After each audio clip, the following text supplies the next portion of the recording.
Abaddon Hotel isn't haunted, it's cursed. Tonight on Cinema Rewind, we're descending into one of the most terrifying found footage horror films of the 2010s, Hell House LLC. Sit tight, we'll be right back.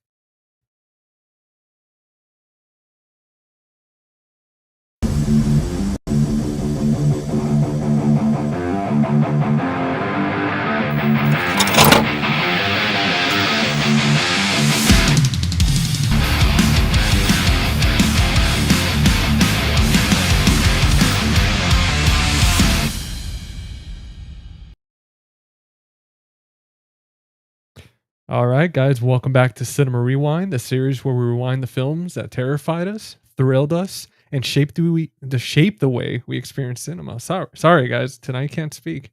But I'm GC, the host of Face the Movies and the Friday Night Fright Night podcast. This is episode 18, and tonight we're heading into the haunted halls of Hell House LLC, a film that redefined the found footage horror and provided that sometimes the scariest stories are the ones we discover after the camera stops rolling.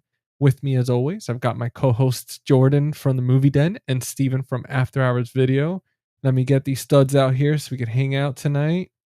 And no guest tonight, guys. So it's just going to be us three and you guys watching. Hey. What's going on? What's happening, guys? What's up, guys? Steven, are you ready to venture into one of the most haunted hotels ever? I've got a one-way ticket for the Abaddon Hotel. Hell yeah. I just saw your message, by the way, Stary. I swear, guys, like with these things like take forever sometimes. Like there's this lag with these streams. So I'll just stare at the screen. I'm like, all right, I feel like I'm in one of those basketball games and they point the camera at me.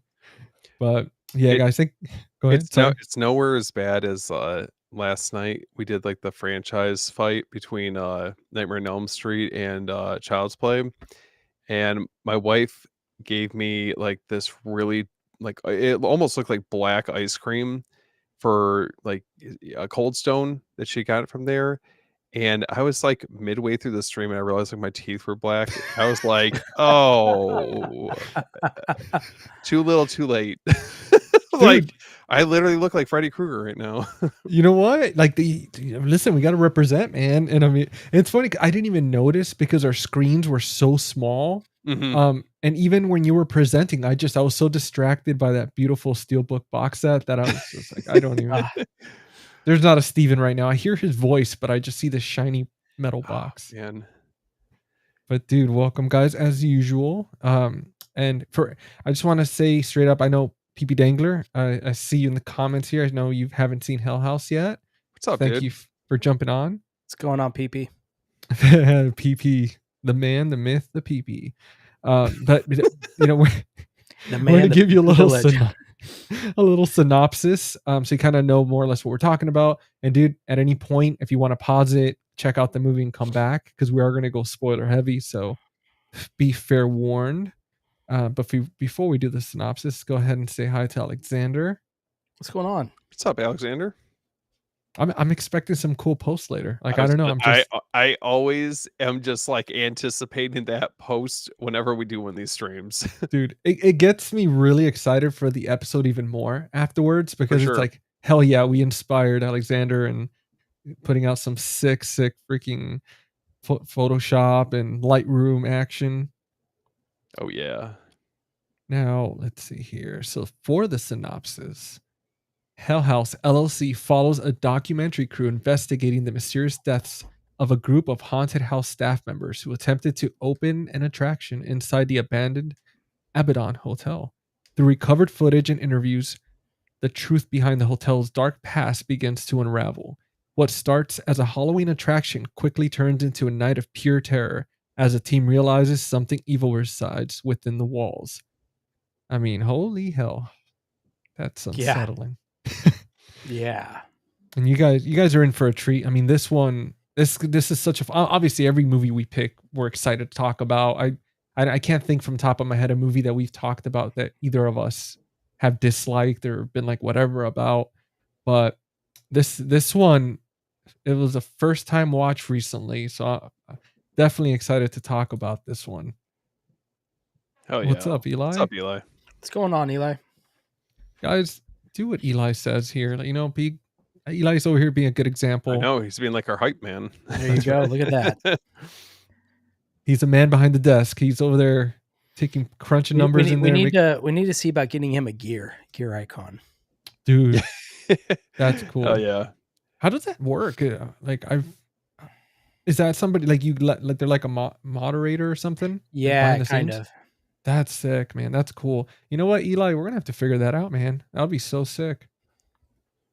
Oh, and then Alexander says, Hell House is one that stays with you long after you've seen it. Absolutely. Mm-hmm. Yep. Like So Lake Mungo. Lake Mungo. So good. Got the end of the stairs still lingers. Oh yeah, that creep. We're gonna talk about that creepy ass clown. Makes you almost makes you queasy. Yeah. It's like, imagine when you do that sound, somebody's actually gets queasy. They're like, oh fuck. I think this movie would be the reason why I wouldn't go to any like haunted attractions past this point. Like, yeah, it kind of left a lasting impression on me where I'm like, no, I'm okay.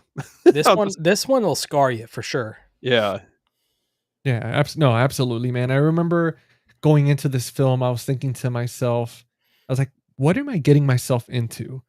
And I mean, the whole reason I heard about this film was because of you, Jordan. I mean, dude, your unboxing, your video, which was either months ago now, or I don't remember if it was a year ago, but It's definitely been a bit. Dude, it's been a while, man. And dude, I remember watching it and thinking that box set is absolutely gorgeous. And the way you talked about the film got me genuinely excited for it. And I ordered it. I remember I got it for like $40. This got like a Boston accent tonight. 40 bucks. Damn it, guys. Oh, I need to pick this up. $40 in the Boston Yard. Look at that with a book. Oh yeah. Little dude. And I was just so damn excited for it. And just watching it. Oh, it's freaking amazing. Those creepy things. Oh, we got Eli said, got you guys. I'm out for a bunch. Dude. Oh, no way. Oh, perfect. And then Cal Lee. What's up, I was Kelly? finally watching House a couple days ago, so I'm excited. Dude, oh hell yeah. I feel like it's Ellie. I want to say it right. I just don't want to mess that one up. Kal-El. It reminds me of like Kal-El from like Superman. Yeah. But I know, Steven, you and I, this was our first little venture with this film recently. I know, Jordan, obviously you've seen it before, so that's why you recommended it. Yeah. But guys, Jordan, we'll start us off, man. Like on your journey to discovering this film, dude, like how'd you find out about it? What was your first thoughts after watching this film, or even just like the first half an hour? Like, what were you thinking? Yeah. So when I first heard of this film, ironically was when Umbrella announced that they were, I was kind of late to the game with these movies when Umbrella announced they're going to be doing this. And I had heard just through Instagram and the forums and stuff that it was a Shudder title and it's not available on Shudder. So I heard everyone talking about how great it was, and I wasn't ready to pull the trigger on it, so I decided to check it out on Shudder first. And dude, I remember, so I already love found footage movies, so I knew that was already checked it for me. I'm scared of clowns. I always have been. Another check for me. But my wife, we sat to watch it together, and she was probably reading a book on her Kindle or something. We were watching it, and man, I remember right off the bat, I thought, man, this is like a Netflix documentary or something. Like the way it starts off with the music, it's got that kind of creepy, like I'm watching what is that, Making a Murderer or something like that. You know, remember that old Netflix documentary? Oh yeah. That's what it reminded me of first watching the opening of it. And I'm telling you, man, the scene, and we'll get into it, but the scene that I specifically remember that I actually paused it, I was like, hold on, I'm gonna have to give me a second, was when the guy who basically is, I forget the names, but the guy is basically tasked on documenting everything. He's kind of the jokester, the comedic type of guy in the film. When he's laying on his cot by himself with the camera at night, and he's just and he's just talking, and he looks, and there's a girl or a woman just sitting against the wall, just sitting there, and he freaks out, pans it back to himself, and he looks over, and she's crawling closer, dude. And not even that. I mean, yeah, that's like one of the scariest moments. One of, but even when the girl, the main guy's like girlfriend that tags along with him, Yeah. even when he's sitting there, I don't remember her name, but he's sitting there, Sarah, and he goes, Yeah. he turns around and goes, Sarah, and she's just standing. He goes, "What's up?" And he goes, "Okay, that's weird."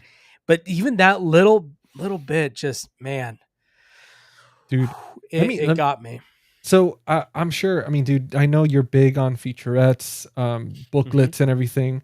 Yeah. But just in case, even if you didn't get a chance to get on that, dude, and for anybody else that's seen the film, so a lot of those scares, majority of them weren't planned. So those were genuine, like scares. Like the actors had no idea whatsoever. And I think I'm gonna bring up your favorite movie, Jordan, As Above, So Below. But and it always comes back to this. It always comes back. But I mean, that's the same thing. It reminded me immediately when I was watching like the making of it and all that stuff. I was like, dude, that's the second movie where they use that strategy where it's like, let's scare them like for real instead of just making it up. And dude, after I found that out, I was like, it makes sense because dude, they looked genuinely freaking creeped out. Yeah. Two, I mean, even the first time they come across that hotel is all genuine. Like they didn't tell them what the hotel was going to look like. They didn't say anything. Just said, okay, you're going to drive down this road. You're going to hang a right and you'll see it. And they hadn't seen it at all. And so you're getting authentic reactions the whole time. And there's a lot of scenes where there was no dialogue written. They're just like, okay, kind of here's where we're going. The structure. Okay. Action, go for it. Dude. Yeah. No, it's so damn creative. I wish, dude, I did try. I'm the director of the film. Actually, I briefly spoke to him earlier through Instagram, all places, and such an awesome dude. And we tried to get him on. It was a little last minute. We tried to get him on. Unfortunately, couldn't make it. Who knows? Maybe something in the future. But that would have been awesome to ask him about that inspiration behind that, because dude, it'd be cool to do like a franchise just dedicated on the whole franchise itself and get him on. Yeah. I think that'd be sweet. Dude, that would be incredible, man. Oh yeah, absolutely. No, after watching this movie, Alexander, I thought to myself, you know what? Maybe this Halloween I might sit this one out. Haunt's another great one too. I still need to check that out. Yeah, I haven't seen that one. I haven't. First time hearing about it. Now, when you guys watched this, did you watch the theatrical or the director's cut? I watched the director's cut. I didn't, dude. I didn't know there was a director's cut, so I watched. Yeah, man. So on this, if you go into the special features of the first disc, there's the director's cut. You can watch it on the special features on this. So it's on here. How much of a difference was it? They had a few different scares. Okay. There's I want to say there's a scene near the end. They extend a little bit when they reveal down in the basement when those hooded figures show up. I think that's a little longer. There's a couple more things in there. Yeah.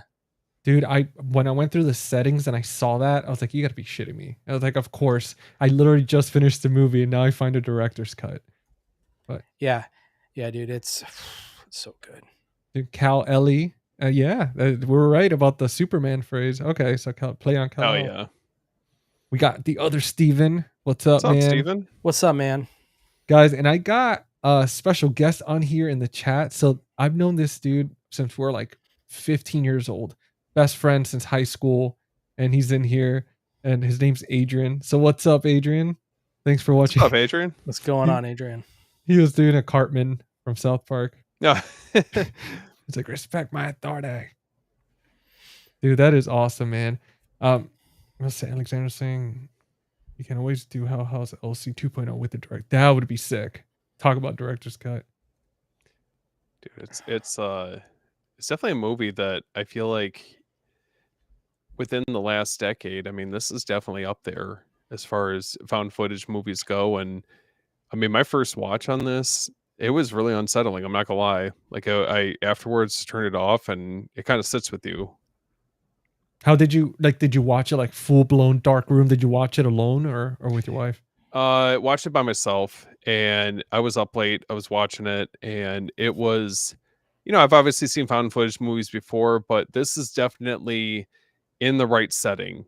Yeah.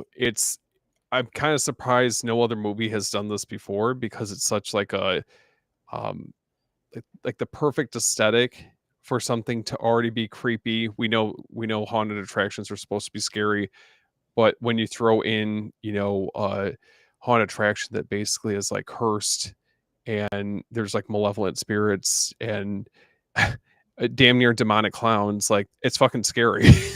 Like, Oh, dude, they like open a portal to hell. I mean, they yeah, they are Yeah. demonic. Dude, yeah, I loved how grounded it is too, for the most part. Like, oh, it was like strictly like, yeah, it's haunted and there's like this whole ritual stuff and everything going on, but it's not something where it's like, that would never happen. Like it felt Mhm. very like, oh shit, like if you go to the right town and you find the right abandoned place, you never Mhm. know what's in that basement. Well, I think it edges perfectly on the edge of, there's a lot of that we could see happening, but it Yeah. edges a little bit on that supernatural, which Yeah. arguably some people would say is real too. Mhm. That it seemed like something like this could definitely happen. Oh, yeah. Similar, Oh, yeah. you know. Dude, it's such a damn creepy movie. Like I watched, so the first one I was watching it during the day, so it was fine. Mm-mm. But then I was watching. I've only seen the first one and the second one. Mm. And dude, I was watching the sequel yesterday, and it was already like dark and stuff. And I realized halfway through the movie, my room was pitch black, and I'm just sitting there, and the creepy scene with the clown starts happening, and I remember I started looking around, like, dude, this feels very unsettling. Like this feels very wrong right now watching this. Yeah. But that's how I knew. I was like, damn, this is, for a movie to give me the creeps like that. It's well done, man. That's when you know they're doing something right. I think Yeah.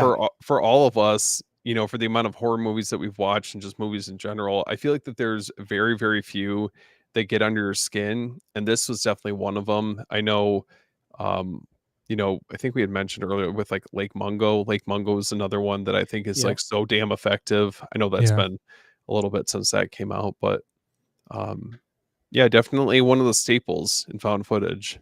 Oh, absolutely.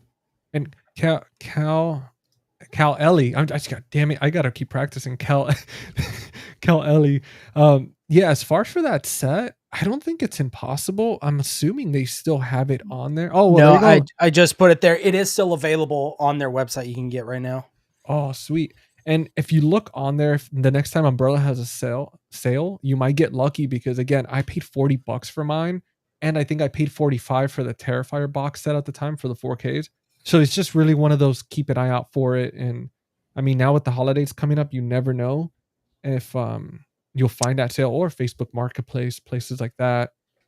But yeah, it's definitely Might be worth able. it for the price. I might actually grab that and Lake Mungo. Dude, the Lake Yeah. Mungo group buy Like right there. It's cool. Yeah. There we go. And Steven, I've only seen the second one. So far, I'm in love with the franchise. I think what they've done is fantastic. So that's where I'm at. But what about you guys? Steve, have you seen the other ones? I haven't. I've only seen the first one. So I've seen all of them except Lineage. So how I would rank them is like 1 and 4 are like neck and neck. Mm-hmm. Nice. I think So I've heard. the Carmichael Manor so it doesn't take place at the Abaddon Hotel. It takes place at the Carmichael Manor, but it's connected to the Tullys, which you get introduced to in this one. Mm-hmm. Yeah. And then the second and third, it basically essentially follows another crew, comes in and tries to almost redo the same thing in a way. But it does continue on the story, of course. So I think they're good. 2 and 3 are good, but they don't touch 1 and 4. I think 1 and 4 are the best. And I did find out, like looking at the casts and stuff, ahead of time, that the cast members from the first one, they kind of trickle in. I mean, obviously you do see, I believe, 3 of them, if I'm not mistaken, on the second one, unless I missed one. And then some of the others kind of show up, I think, in the third and fourth, right, Jordan? You just got to watch. I don't want to Okay. spoil anything. Oh, okay. We're not talking about those movies, so you got to watch. That's right. Sorry, guys. Damn. Damn it. You know what? Even though I already spoiled the first one, now GC was trying to bait you, Jordan. just set him up. He's a plant. No. But so guys, now even though we've already broken the ice, I do, we usually do this where we do a little fun icebreakers and all that. And these questions are so damn good that I want to go ahead and ask you guys. And also everybody watching, make sure to comment, let us know your answer as well. It's going to be a lot of fun. Hell yeah. But so let's start with this first one. Which would you rather explore at night?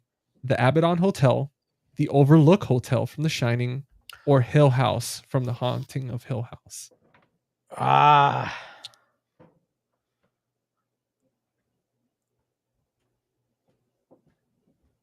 Which one would we rather be? Which one would rather? Oh my god, I can't even talk. Would you rather explore? Oh, okay. I would do the Overlook Hotel, and the only reason I say that is I think it is scary because I think it's just huge, and you being alone in this massive like structure is scary.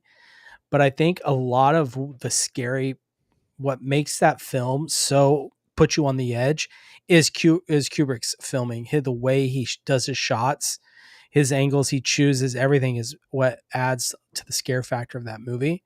So personally, I would explore the Overlook Hotel. Dude, that's a bold choice, man. Because that's a creepy. I mean, they're all freaking screwed, Hill House, that place. Yeah. No, there'd be no way I go to the Abaddon Hotel though. Yeah, no, dude, absolutely. What about you, Steven? I feel like there'd be a realistic shot that you'd be able to get out of the Overlook Hotel. I mean, Abaddon, I feel like you're fucked.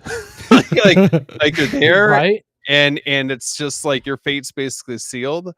The Overlook, I think, like, I don't know, if you get someone up there who can give you a ride, I think you should be okay. But then again, who's the one dude that comes up there in the snowstorm? He gets an axe in the back, doesn't he? Oh, what's his name? He's the Halloran, the cook, the cook. The cook, yeah. Yeah, but what the hell is his name? Oh my god. I think it's Hal. I don't. It's crazy. It's crazy that we've seen The Shining so many times, and we're like, yeah, Dick Halloran. Dick Halloran. Yes. Okay. Damn, dude. I don't know. I think I would have to go with the Overlook Hotel just because I like the cold, and I feel like, you know what? I'll just sit in the car the rest of the time and just call it a day and just wait till the day. Oh yeah? Just like that? I'm pretty much, man. I'm like, at least there's a chance of survival, but like the Haunting of Hill House and then for sure Abaddon, there's no way. Especially having the clown waiting for you and shit, trying to leave or something. Like, I think the Overlook Hotel, the only thing you got to worry about is like a mental breakdown. Yeah. If anything, right? You got to have mental fortitude. But what about the elements too? I mean, I feel like you're so far away from town. Like, how are you even getting back? Even if you get out of the Overlook, I mean, I don't know. There's definitely a case to be made for each film. Dude, the second that sun comes out, I'm just bundling up, just layering it. Yeah, gonna pack it.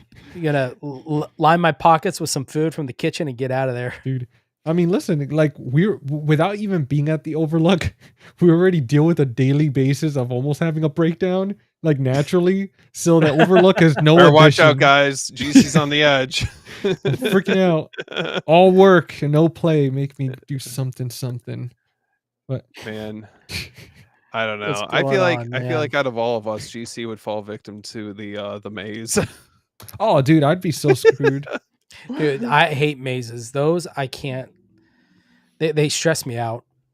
I'd probably end up like freaking Jack Torrance and just kind of go crazy, dude. I swear, because especially work wise, sometimes my dog will be making like the same sound or messing around with his toy, and I'm just staring at my screen with that like deadpan look, and I'm like, oh man, I'm losing it. I'm slowly losing it. And he's just like, I sent Steven a voice message earlier, and I'm pretty sure you heard the squeaking.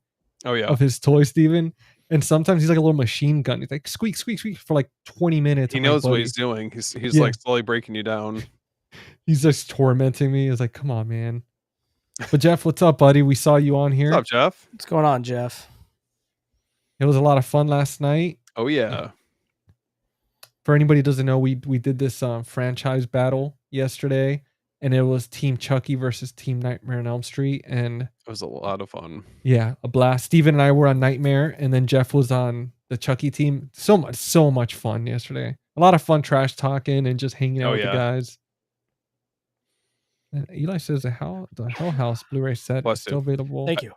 I mean, that's I- still not bad, to be honest. Though you get what 4 movies, a book, and all that for $90. That's still pretty awesome. Okay, so if you guys didn't already have it, obviously there's another film that's out now. So are we better off just waiting, or would you still pull the trigger on it?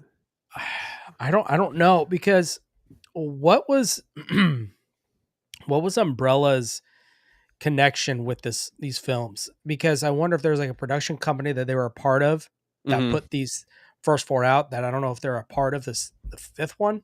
Yeah, I don't know, but that's hard to say. dude, I'd I'm- say take out the booklet, and and if you take out the book, then you could put the new one in there, Mm, and then you're set, Smart. dude. Because oh no, it has the number in there. Never mind. I was gonna say it has. I thought it just said the complete collection, but it has the number. That's where they get you. Yeah. Yep. But still, dude, do it. I mean, put the book with your other books and stuff and call it a day. $40 or $45. That's well plus shipping, I guess, too. I did see that for the first one, Frightgasm has a VHS, like a custom VHS that you can get for Hell House. I am so Oh. tempted to grab that. Dude, Yeah, that'd be has worth anybody it. heard of any physical release of the new Hell House? No, Mm-mm. dude. Not yet. I'm assuming Umbrella would probably That's get it. that's why I was asking, because I'm wondering Right. if, kind of like a Terrifier situation. Oh man, I hope so. I would get that for sure. Cal Ellie. Yep. And the Overlook is definitely the choice. And then Jeff is like, hell yeah, man. The party's definitely here tonight. 2 nights what- back to back. What's up, Robert? What's going on, Robert? Robert Knight 90. We What's got up, Joel. man? Joel in the chat. Oh, look Oh, at there's this. Joel. What's up, dude? What's up, What's happening, brother? man? Thank you for joining us tonight. Oh So yeah, definitely a fun stream last night. I thought it was interesting, just some of the influences that Cognetti had on this film. So he's got the Blair Witch Project, Paranormal Activity, and Lake Mungo as some of the ones that he felt like were heavily influential on it. And then also mentioned The House is October Built, The Fun House, Poltergeist, and Amityville Horror. And then he also mentioned The Exorcist and Session 9. Oh, I could see damn. all of those in there. Yeah. I mean, those Dude, are what- all. It's a really diverse blend of influences that you could have on this. I like even the inclusion of the Fun House. That's definitely an underrated Yeah. movie that I don't think it's talked about enough. I just watched that movie yesterday. What's the verdict? No, I like it. I love the movie. Oh, Yeah. No, I was just Like, saying. don't I leave just us happened in to watch it suspense. yesterday. No. It's a great movie. I tell you, the creature's squeal gets under my skin so Fuck- much, especially fucking when he gets freaky. caught in the cogs right Yeah. there at the end. Dude, Gnarly. I had to turn my TV down. That was driving me nuts. Dude. It's a fun movie. I Yeah. definitely think that Toby Hooper is one of those directors. I know that a lot of people focus on Texas Chainsaw and Poltergeist, but man, he had a lot of like bangers as far as movies go. Yeah. Dude, that's a hell of a combination for this director to like get inspiration from all these films. I mean, the fact that he's picking, because each of them, they're their own thing. Mhm. You know, you have Paranormal Activity, it's its own thing. You have Blair Witch, like even though they kind of fall in the whole found footage thing, but again, they're like sub category to the found footage, and it's incredible what he was able to do, man. You clearly see the inspiration from each of these, Yeah. especially Poltergeist. Was this movie what you guys were expecting going into this? I mean, I had heard about this within our circle for some time, never got around to actually seeing it, but I felt like it lived up to my expectations. Like it was better on rewatch because I was a little bit more focused on the movie. I mean, I thought it lived up to expectations tremendously. Yeah. Hell yeah. Yeah, like I remember watching. I went in without any expectations because I know everybody was saying. I know Jordan, like you were telling me, like, dude, it's good and everything. Mhm. And not hearing a single soul say they didn't like it. I knew. So I talked to someone that said, I was like, it was okay, but they also don't really care for found footage. So I kind of took that as, well, that's not really your genre, so it's kind of hard to gauge that. Mhm. But dude, after I'm telling you, like within the first 15, 20 minutes, I was hooked. I was in, especially the second I saw those damn clowns. Like, Oh, and I saw what they were doing with that, and I felt creeped out. I was like, "Yep, this is it." Like, it's hard to creep me out, so this is good. This is really good. mhm. I'm excited to see how, both. Well, GC, you've seen the second one, but I'm Yeah, excited to see how the mythology is kind of explored with the following films. And I don't know, it's always exciting when you're getting an opportunity to like dive into a franchise that you've never really yeah, had a chance to get into like that. Yeah, it's pretty dense, the amount of backstory you get of the Tullys. It's pretty cool Hell yeah. for sure. especially with that second one, dude. Like, not to spoil anything with that, but you definitely learn a lot more and get more footage from the first, which is awesome Okay. because I was not expecting that. It was fantastic. I was like, this is cool because there's certain questions in the first one that are there's particularly one in this one that's left unanswered, and it really, like, when I got to the end, I was like, well, you didn't freaking tell us, like, what the hell was going on with him, Hmm. and it's just, it gets explored and everything in the second one. So it's, dude, it's worth it, man. I know Jordan was saying that it's definitely the first and fourth, but I wasn't upset with the second one. Like, it was great. Yeah, I mean, they're not bad whatsoever. No, they're really Yeah. great. Now, how do you guys feel about Hell House LLC standing out compared to, like, among other found footage horror movies, like the top ones that we have out there? I mean, for me, oh, sorry, Steve, go ahead. No, you're good. It's up there for me. I really do. I love these movies, especially like they said, the first and the fourth one. I mean, it's up there with the Paranormal Activities. Dare I say the Blair Witch? I mean, it is up there, and I think it's so well done. Yeah. And I don't know the budget that he had for this, but it seemed, I would assume it wasn't a massive budget. And so what he did with that, I think, is incredible. And the fact that he used an actual abandoned, like, that's an actual place. Like, it's Yeah. not some set or anything. He found an actual place, which is, if I'm not mistaken, it is actually still called the Abaddon Hotel. Like, it's not something Well, else, right? it's actually I can't remember if it's in New York or it's in like the actual hotel, I think it's but in, Yeah. it's is it Pennsylvania? maybe it's Pennsylvania, but it's an Yeah, it actual is. haunted Yeah. attraction that they do every year that you can go to. Yeah. Would you guys Uh, go? Oh, I would. Yeah, you would yeah, check it out. yeah. Come on, Jordan, we'll all go together. Dude, Yeah, that'd all be right, fun. we'll go. Yeah. There we go. We'll be the boys. We'll be there. We'll bring, like, our GoPros and all that. Make Yeah, our own man. little, dude.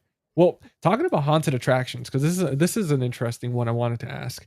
If you were to run your own haunted attraction, what theme would it be? Ooh, that's tough. A haunted house attraction. I think I know what you guys would pick, but I'm curious what you're gonna say, because I feel like I know you guys well enough to be like, right off the bat, say it and know what you're gonna get. Well, tell us, what do you think we'll say? Yeah, I like that better. I think Steven would pick like a body horror themed haunted Okay. attraction, and then Jordan, I feel like you would go for like kind of like a giallo, or vice versa. But I feel like you guys would go for one of the other of those, like a giallo type haunted attraction. I could see that.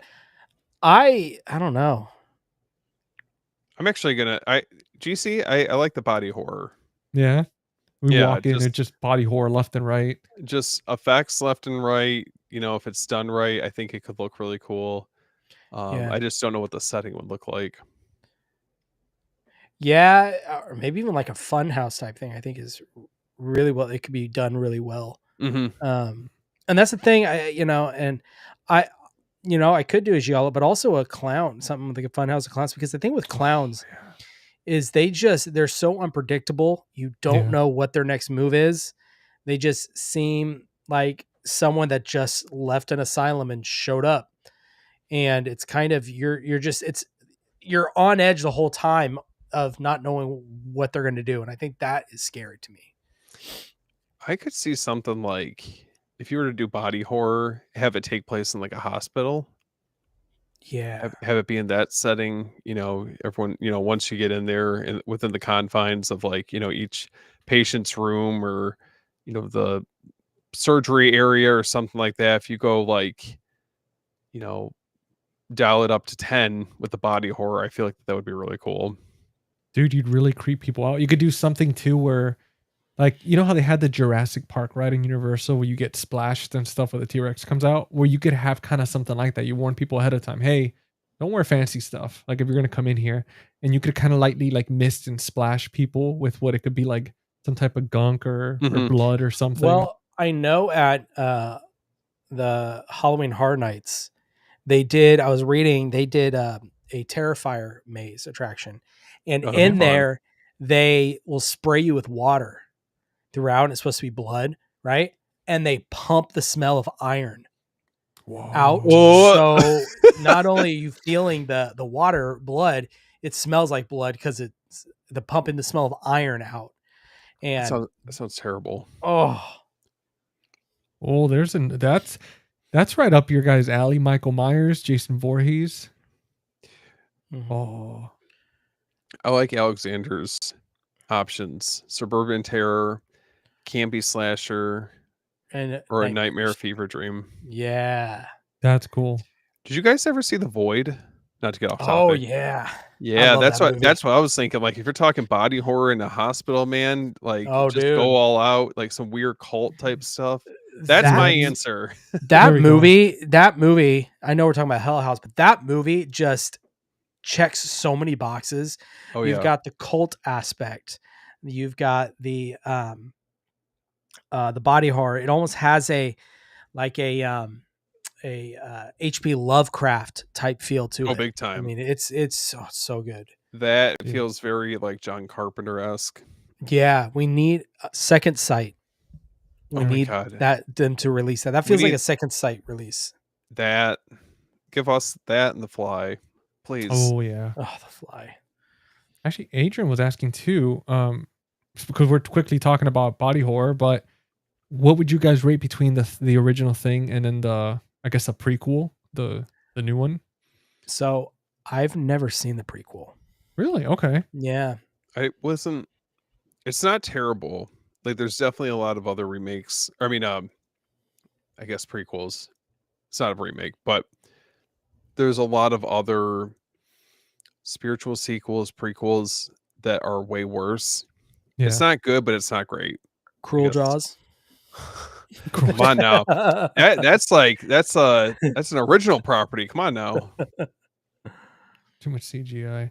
That's true. Sometimes, and that's the thing with this film, with Hell House, that everything is so practical. It just, I mean, obviously there's certain aspects where there'll be like a little CGI, but for the most part, everything's practical. It just feels like tangible and cold and creepy as hell. And it felt like watching the movie, I could smell the asbestos.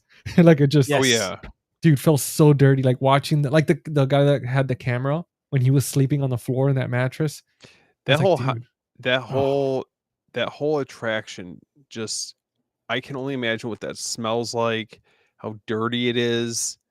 I mean, the whole scene down the when they walk down the basement, those staircases. Yeah, with the blood. Musty. Oh, yeah. It's got like just a grimy, thick atmosphere when you're in there. Yeah. It was, I think what I loved about the movie is that it was very purposeful in the scenes where it doesn't show you too much, right? Yeah. Builds a lot of anticipation. You know that they're working with, I believe it was 100 to 150K for the budget. So you don't have a ton to work with, but the scenes that they did show the movement from the clowns, or, certain types of like motion, or, you definitely have to like pay attention during these key sequences. Very effective. The clown with like the head tilt looks away for a second. It's like looking and Yeah. they get that on camera and it's like it pans in on it. I'm like, that clown's so fucking creepy. This isn't Pennywise. This is even fucking Art the Clown. I think this one is way creepier. Oh, for sure. I was yeah. looking it up, Steve. This movie, it was a budget of $25,000. 25. Wow. Why was I Yeah. think it was more than that? I don't know, but dude. What To build a they were able to do with 25,000. oh no, Come dude. on now, that's good. He built a franchise essentially like Mhm. with one like dude, I mean, and the fact too that this movie it's very like it has that realism and that dread without overusing like jump scares. Like Mhm. it just builds that tension. I mean, with Mhm. the clown just like there was this one scene where it looked like and again, like Steven, you were saying, if you have to pay attention with this because you will miss it.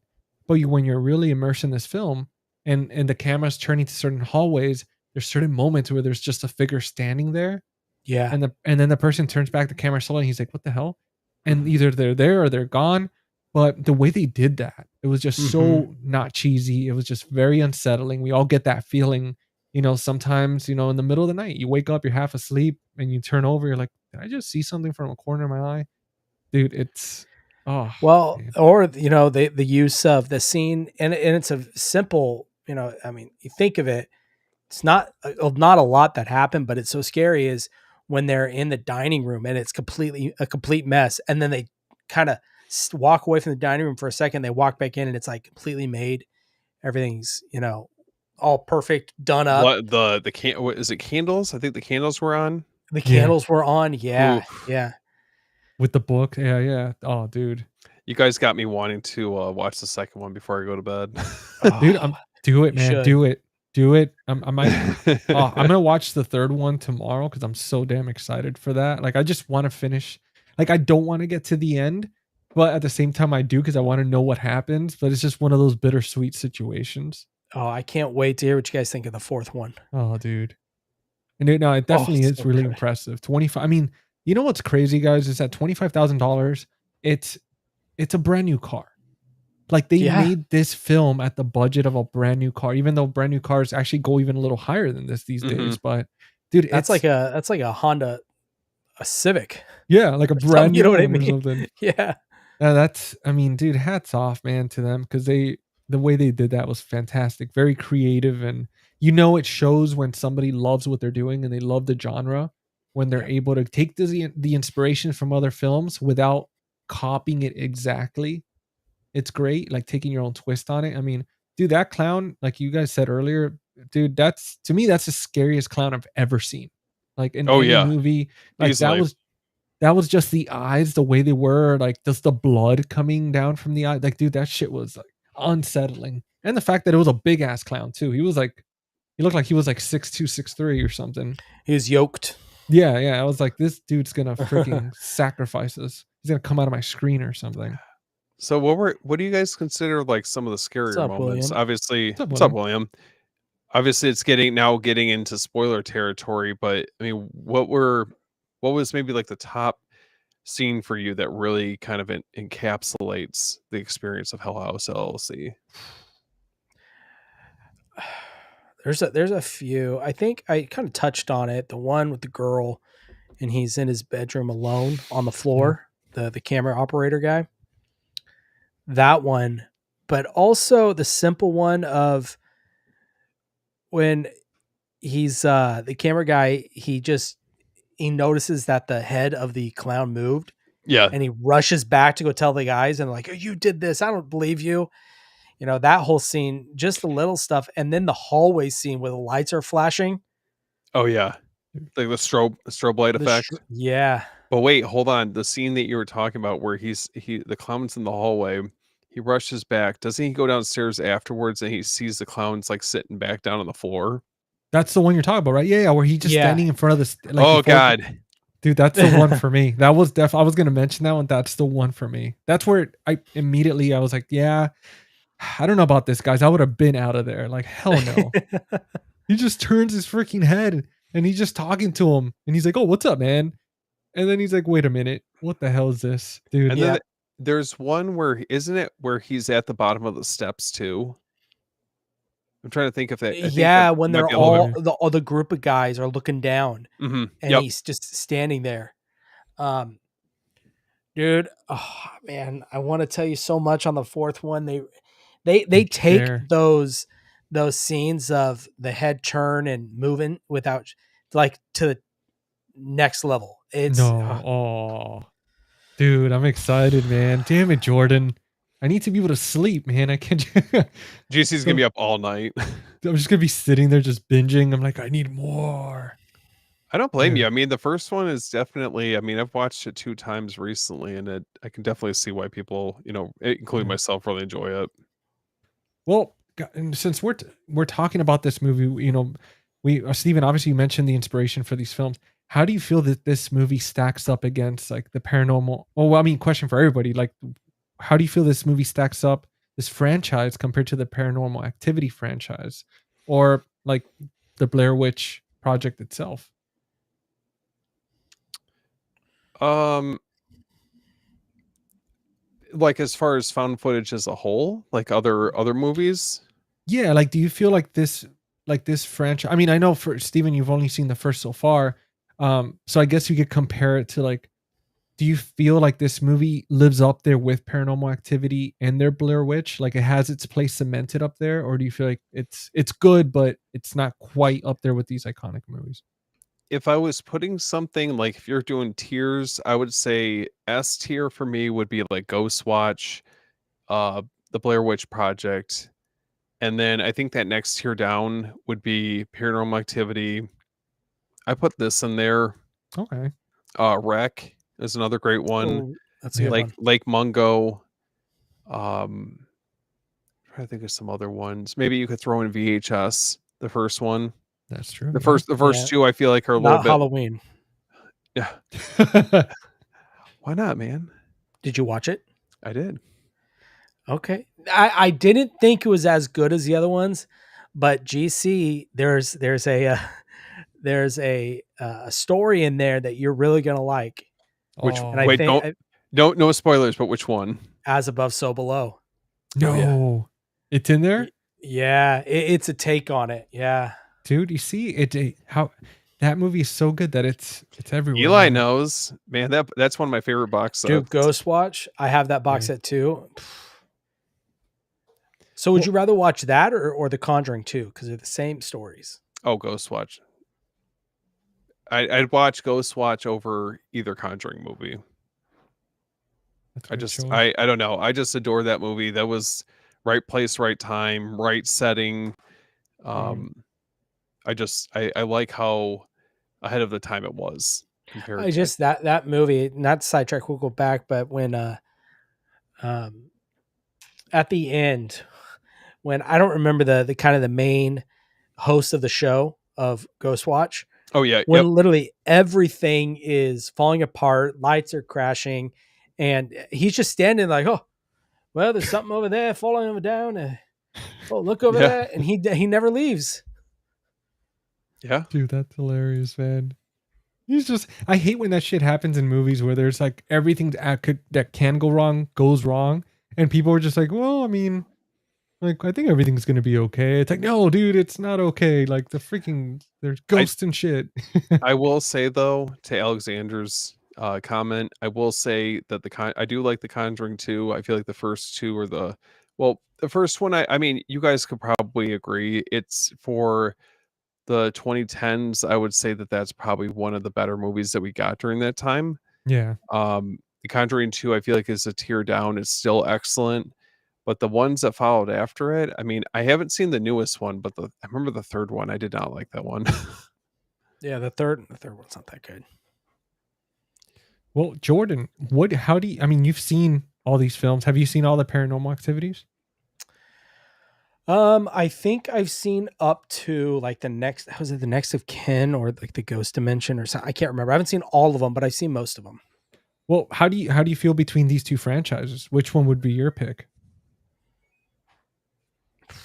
That's tough.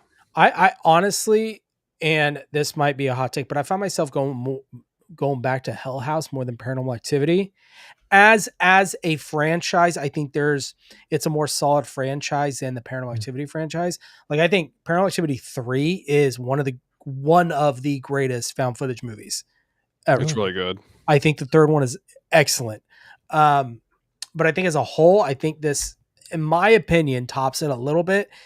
I think, and I was thinking about what you guys were saying. I think for time we're in now for found footage, 2015 onward, I think this is probably the best out there. That's a good choice. I've only seen the first Paranormal Activity, so that'll be probably one of the next franchises I have on the list to watch. Because, dude, I'm curious, man. Now that you're saying that, to check out, especially if you're saying part 3 is like one of the best out there. It's like shit. Like, I think part 3 is an incredible film. It's a prequel to the first one. Those first 3 cool. are Jordan. I mean, you could probably agree. The first 3 I think are really solid. After that, they're a little spotty. Yeah, because then it gets into they start using the Xbox Connect camera. Oh god! And it shows like the dots, like the tracking dots you'll see through the camera. That's a little that's pretty creative though. That's kind of cool. It is creative, but it looks like then, shit. Then you've got, these gangsters roll up with Tommy guns and Uzis. Alexander is right. There's a lot of the movies I feel like they're very product of the time, like that they were coming out. But those, I will have to say, Paranormal Activity for those first 3, it's a well-connected story, and what Robert's saying, for what they are, they're cool. Yeah. I mean, now I think it was the first of its time, the pivoting shot on the oscillating fan with the camera, where it panned through the front room to the kitchen. I mean, dude, that was a game changer for me. That scared me so much first time I saw that. No, dude, like what they've done, like it's crazy to think that we went from the Blair Witch Project, where it's just people like super close to the camera, like it looks absolutely shitty, like it's dark, you just see like things rattling out into nowhere, compared to what we've evolved to now, to the found footage. Like it's such an insane journey comparing between the beginnings. I mean, who would have thought, dude, that something like that would have stuck for so long, and still in 2025 there's still movies being made and released, and people are still attached to found footage compared to other I mean, we've had like certain parts where at certain times where slashers were kind of like, people got a little bored, they're like, okay, we've seen it all. And then you have the body horror stuff, and then you have the haunting stuff. But dude, found footage is definitely something I feel like it's just, they can't kick off that pedestal. Like it just keeps coming back. Well, I was going through the chat and Stephen mentioned Rec 2 through 4. I haven't seen any of the sequels, but he did mention The Sacrament. That's another really good one. That's a good one. Oh my god, yeah. Like, I have the second sight. I have the standard second sight, man, unfortunately. Dude, I'm telling you, I forget the actor's name, but his portrayal of Jim Jones, and Gene Jones is his name, the actor. Yeah. Funny enough, but his portrayal of Jim Jones is so well done. Oh, dude, that movie was I mean, that talk about like found footage. That movie is fantastic, man. Also, the conspiracy, which Steven was saying, the conspiracy, the taking of Deborah Logan, like all these movies he's mentioned, like they're all fantastic, man. I don't think I've seen The Conspiracy. Dude, it's really creepy, man. Like it's good. Definitely check it out, man. Yeah, I've been wanting to rewatch it. The Taking of Deborah Logan, that's a pretty creepy movie. Oh, dude, yeah. No, there's a scene in that one when she's in this cave or something, and oh my god, man. That was nightmare fuel. I was like, I'm definitely not going cave diving anymore. You've killed that for me. Sinister. Oh, I loved the first Sinister. Oh, I don't know about that, Eli, but I do like the movie. You didn't like the first one? No, it shuts down any Conjuring movie. That's a bold statement for me. But yeah, that's a toughie there. It's a good movie though. What's his name? Man, I'm doing terrible names tonight. The guy, the Sinister, he's in the Black Phone. I want to say Eli. No, something Hawk. Damn it. Ethan Hawke. Ethan Hawke. Dude, he's so good in that movie. Dude, the Abaddon has us today, man. Dude, don't put that on me. We're struggling tonight. That back. Just two others I just wanted to plug as far as found footage. The Last Broadcast and the McPherson tape. Both of those. I still haven't seen that one. I really want to try and find the Vinegar Syndrome release of that with the slipcover. Mm-hmm. I haven't seen it, but I do want to see it. I heard the Pugsy. I think that's what's called Pugsy tapes. I haven't seen that one, but I heard it's really The good. Poughkeepsie tapes. Poughkeepsie. There we go. Poughkeepsie. Pugsy. It's just a bunch of I'm sorry. pugs. The Poughkeepsie JC tapes. orders the wrong one. What is I this just- movie? It's a like horror movie. You know, you see in the like always see after Super Bowl they have the puppy bowl. You guys know what I'm talking Yeah. about. Yeah. It's like that, just That's a bunch of fucking pugs funny. running around. The Poughkeepsie tapes. That movie, Poughkeepsie. dude. That's a mean movie. You want to talk Oh. about a movie that's just mean? I gotta watch mean that. spirited. That movie for sure. What would you compare it to? It's hard. It's a serial killer. It's not.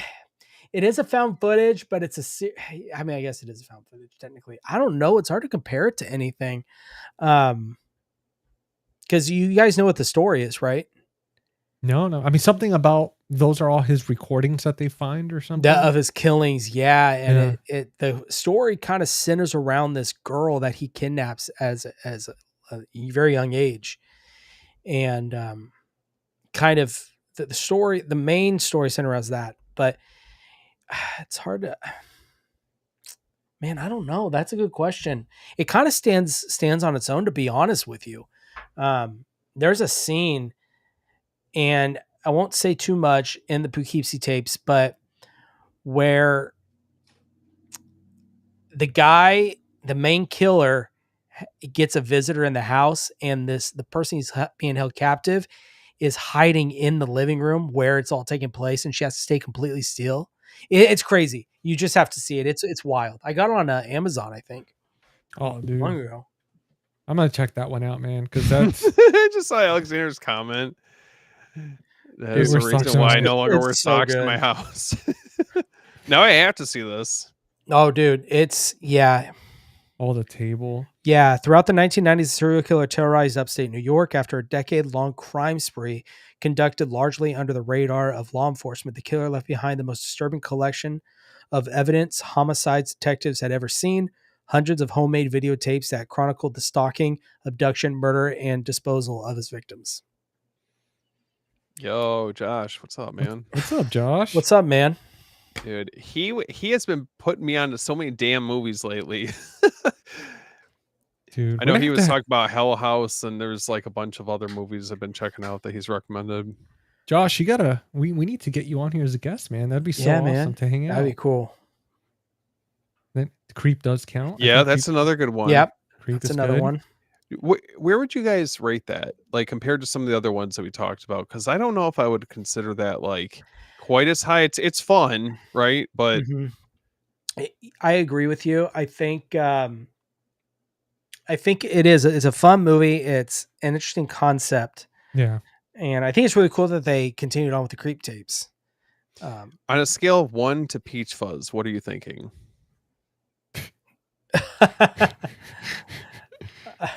Oh Maybe man. 6.8. Okay, Dude. I gotta. that's a- And how many other? There's just one other movie. I think there's a second creep, if I remember correctly. yeah, there's a 2 and then the show, I think. I'll have to check that out.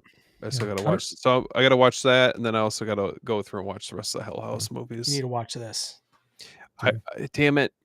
Well, Alexander. Well, after you watch all the Hell House movies, then we'll revisit. You know what? Maybe we could do an episode on the Poughkeepsie. It sounds so fancy. Poughkeepsie. Poughkeepsie. It sounds so fancy. It's like It's a place in New York. The Poughkeepsie tapes. Oh, okay. Yeah, we'll definitely have to do an episode on that one before spooky season ends, so that way we could get everybody all excited for the holidays and stuff. But Or dude, scared.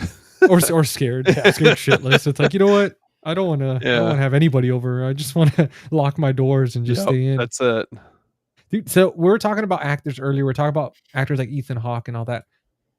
How did you feel? How did you guys feel about the actors in Hell House? Did you feel like anybody in there was kind of like a weak link, or did you enjoy the way everybody's performance was? Anything you would change? Any characters that you felt like didn't belong in there? Like, what were your guys' thoughts? No, they felt pretty genuine. I mean, compared to like some other found footage movies I've seen, it just felt like, you know, you would get more of like the organic conversations that you would have, I'm sure, in that setting. You would get the bickering, you know, everything from that ranging all the way up to genuine terror and, those moments of like legitimate fear. I think that I mean, for what they were working with, and I don't think that any of these actors or actresses were, I mean, I don't know how established they are, as far as like career wise goes, but for this movie, I thought they were really effective.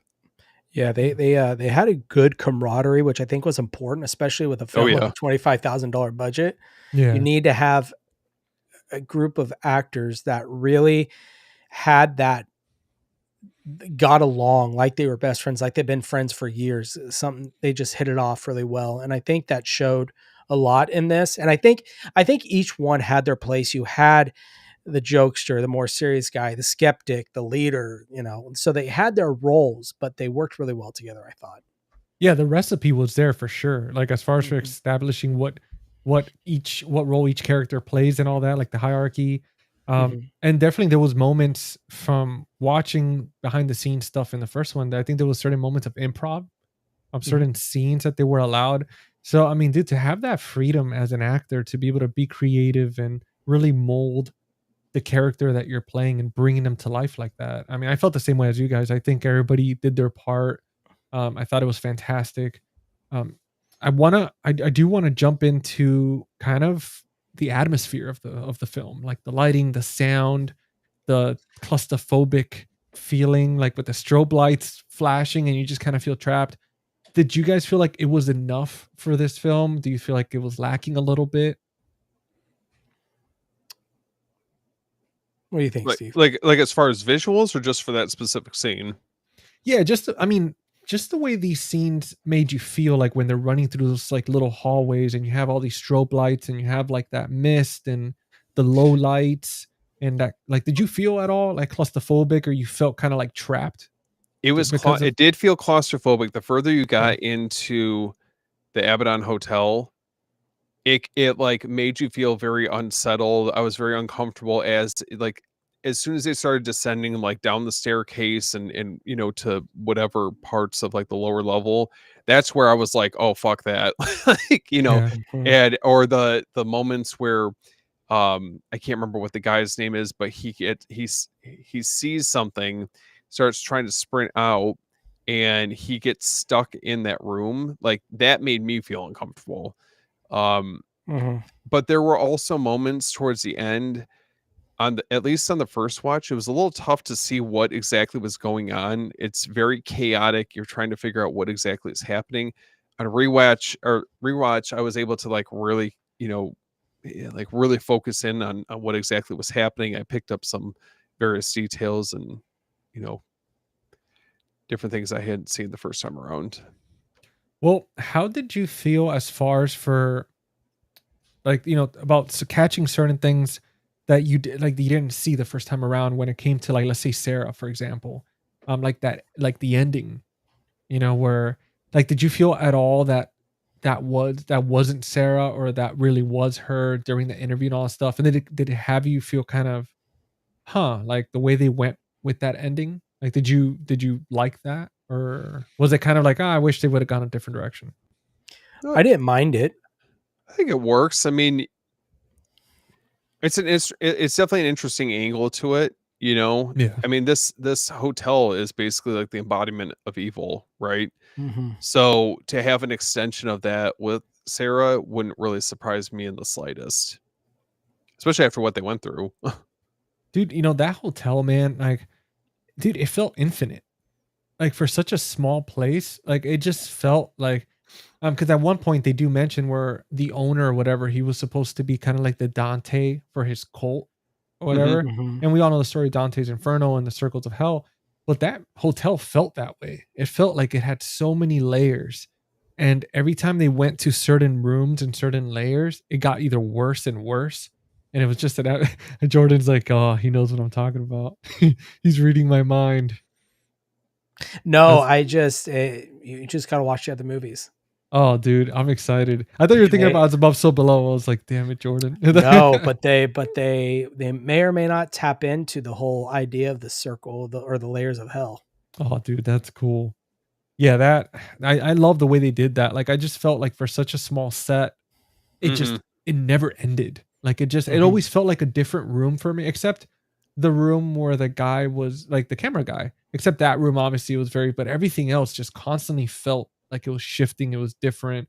And I know they were building throughout the film, so obviously they were trying to make it something else and making trapdoors. But dude, like I was like, dude, there was no escape. Like it just felt like even the windows were covered up. Like it just felt like it was underground or something. Okay, one thing I wanted to mention is there's very, very minimalist music in this, correct? Yeah, besides I the was piano hoping stuff. I was hoping you'd bring up that music. So Yeah. it's nothing over the top. It's nothing where, like, I mean, we obviously we've seen a number of horror movies. It's nothing like a John Carpenter score or, Charles Bernstein score, something along those lines. But for what it is, it definitely works for this movie. It's Yeah. and you can, when you like, I'm just sitting here and I'm thinking about, like, the creepy song that they play throughout the whole Mhm. movie. Dude, it's such a good theme. Like it's so simple, such simple notes, but it's effective. Like it reminded me almost like Silent Hill a little bit. Yeah, yes. Yeah. Sad, ominous, creepy. Um, it doesn't overstay its welcome, and I think it works for kind of like, I mean, at the beginning of the movie, you're kind of trying to piece together this tragedy, and Yeah. that music really embodies that feeling. You get the viewpoint from all these different people that they're interviewing, and as it goes on, takes more of a sinister tone. Yeah. Mhm. Did you guys feel at all that this was like a mix of like a Silent Hill, Resident Evil type game, almost like the way they're figuring stuff out little by little and the way they were going into certain rooms and stuff popping up and they're like, holy shit, there's something there, run and get away from it. Or did you not get any of those type of like horror video game vibes from it? I can see some Silent Hill, in that. Um, but to be honest, I didn't catch on that when I watched it. Okay. Like I know with the music for sure that Oh reminded me yeah, immediately. I was like, as soon as I heard the tone, I was like, damn, this feels Mhm. very, very familiar. I would say maybe more in the music than anything. I mean, Yeah. there's definitely some themes that you notice throughout the course of the movie is like, there's obviously with I'm blanking on what the guy's name is, the one that was it Alex? Was Alex the one that was kind of leading the whole project? I believe it was. Let me see. I think it was Alex. Okay. Yeah, it was Alex. Alex. Okay. So you can definitely see that the ambition that he has, the Yeah. passion that he has for this basically becomes his undoing. Um, it's like having tunnel vision, right? I mean, he's so passionate about making sure that he sees this through that ultimately, I mean, he kind of fails to really recognize all these problems and these like paranormal occurrences that are happening in a lot of ways. Um, I mean, you're constantly questioning, like, whether or not something's real or not in this movie. I mean, us as a viewer, we're trying to distinguish like what's real and what's not, right? Um, and it legitimately feels with this movie like hell feels like it's like an actual presence, like Yeah. its own Mhm. character in a lot of ways. Every time they went to that basement, you could feel it like watching the film. Like the second like you see that staircase, like not even having to see the basement or going fully down, but just from the top of the staircase and you see like the little bit of blood like handprints and stuff. Dude, it felt like it was you were literally about to walk into hell. Yeah. Like watching Yeah. that. Like I was just man, I was like, I don't know how these people are going down there, man. Like I wouldn't like I was like, nope, nope. Sorry, buddy. Like you're my friend, but no way in hell. Literally, I'm not going down there. Yep. Did you because Steven now, man, dude, now that you brought that up about like Alex's over like ambition and like just no matter everything falling apart, he's still staying kind of laser focused on this goal. Dude, I am so excited for you to watch the second one. I was gonna say because Well, it's hard, man. I know. it dives into that exact thing Yeah. of It's why he's so ambitious. Oh, dude, like it pissed me off watching this movie because like seeing him do that and with everything, and I was like, why are you doing this? Like there has to be a logical reason. No way you're this like thick-headed or like an asshole that you're just letting shit happen to your friends, especially when you're seeing certain things. Mhm. But Well, dude, and they point that out though. They talk about how, everyone was basically loyal to a fault with yeah. him, with Sarah and the rest of the crew that was there to help him get this started. And um, even when you get to the opening night and you see, they're pointing out like the line outside of the attraction, that it's not going to end well for anyone that's, going to be actually stepping foot in there. Oh, dude, absolutely, man. Like, I mean, right off the bat, it already felt like, especially, what was crazy to me was like when they started having those technical malfunctions, where obviously, like certain technical malfunctions happen, and if there's thick enough concrete, certain signals can't go through, blah blah blah. But when there's very obvious things happening that's kind of keep them from communicating and shit, and they're still not like, oh, we should probably like pause this or shut this down, but they're like, no, let's just keep it going, let's bring people in, even though we can't Mhm. communicate with one of our guys on the ground. And um dude, that scene, that the scene in the basement, because I wanted to talk about the dude in the clown suit, right, the guy that they Mhm, hired to be the mhm. muscle, and how he Yeah. just straight up runs Oh, out when he sees that that. cracked me. He's like, "Nope, gone." Dude, that dude dark, and like the way he ran by people, where he was like almost like crouching, like Well, like he looked like a linebacker holding a like, yeah, running through like people. It was yeah. dude, I was just like the way his reaction was, like she was like help, and he literally Yeah. looks back and goes nope, like he doesn't say it, but you feel it. He's like nope, and just darts it out of there. He Dude, was a that smart was one. dude. What would you guys have done in that situation? Would you have tried to help the girl, or would you would have done the same and just been like nope? That's hard to say. I don't know. I mean, I felt the worst for her because wasn't she chained up when Yeah, everything Yeah, what was can you going do? down? What can Like, yeah. you do? if we don't have the key, I don't know what to tell you. Like, I'm not trying to, There's no you hard know, feelings, but I gotta yeah, bounce. Yeah. yeah, I'm good. I'm not trying to get sucked into a portal to hell. Like Dude, either you go or we both go. So Yeah, I gotta go tell. I gotta survive so I can let the others know what happened yeah. here. yeah. Someone has to survive to, be able to tell the tale. Dude, I felt bad for that girl. She was the nicest person, and like she's like they're half naked and stuff, and it gets taken to the depths of hell. It's like you gotta be kidding me. The Like, part where they're in like it feels like they're like on the casting couch. yeah, But dude. then she's like, "Why are you filming me?" Yeah. He's like, shh, Yeah, let it happen. Mhm. It's like, oh yeah. God, why does this look familiar? I'm like, "You guys are making this really uncomfortable for her." Yeah. No, the way even in the beginning when they show up and they're all standing there and this guy's being like creepy as hell, Oh and he's yeah. just zooming into her and she sees it, but she's kind of like smiling. She kind of likes it, but she's like, "Oh, what the hell's happening?" Dude, that That's was. funny.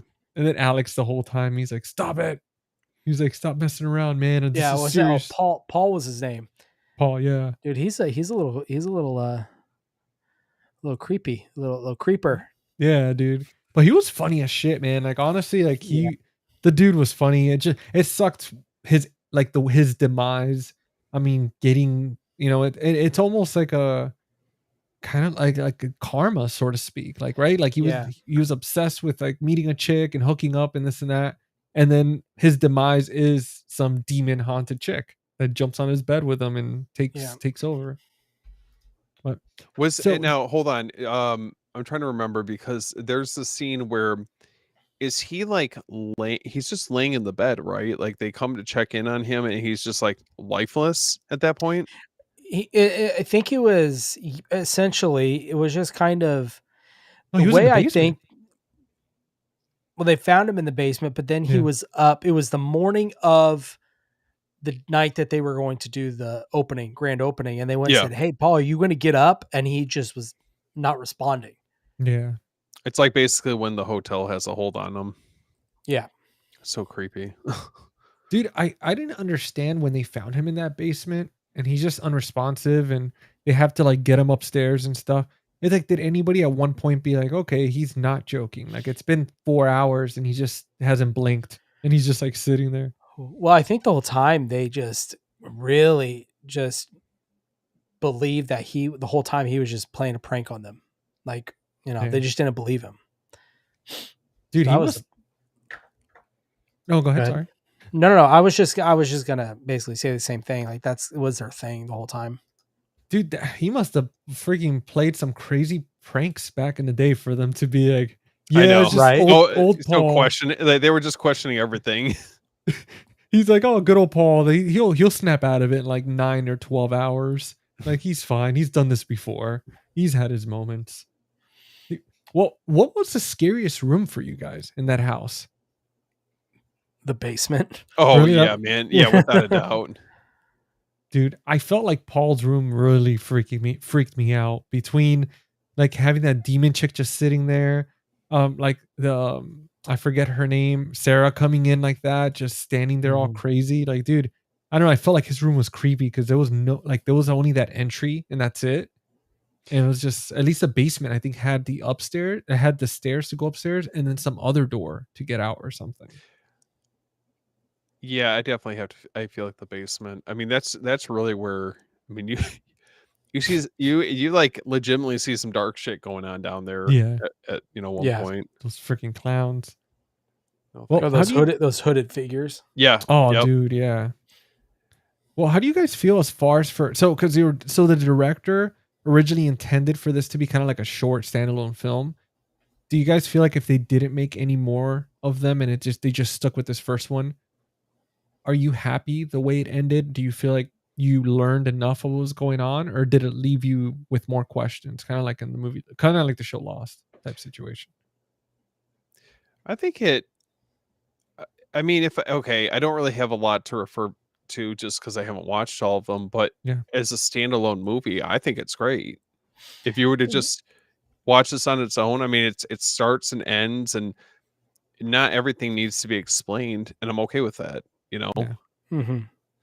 I think it stands good on its own. It, like Steve said, it has a definite beginning, a definite conclusion, where it can be its own film, but clearly it's not, and they definitely expand on it. Yeah. Mhm. But yeah, I have no problem with it being its own film by itself.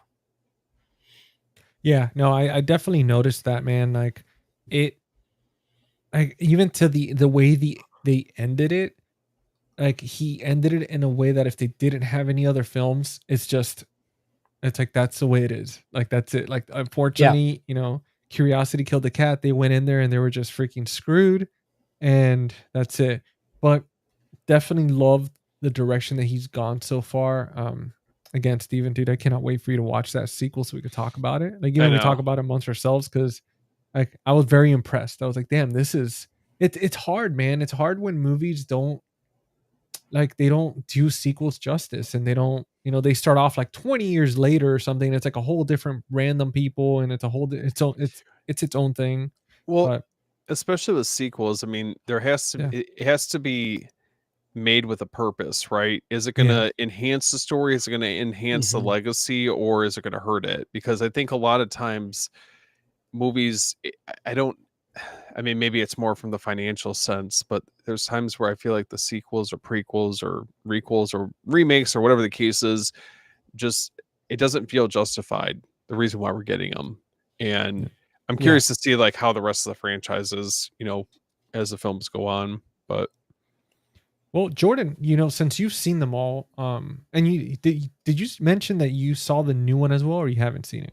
I haven't seen it. No, No. it didn't play at my theater, so I had Oh. I wasn't able to see it. Well, I mean, going based on what you've seen so far, would you feel that you would want this franchise to continue on with like another 2 or 3 movies, or are you kind of like, you know what, they, for the most part, they've explained everything. I think I've had enough Hell House.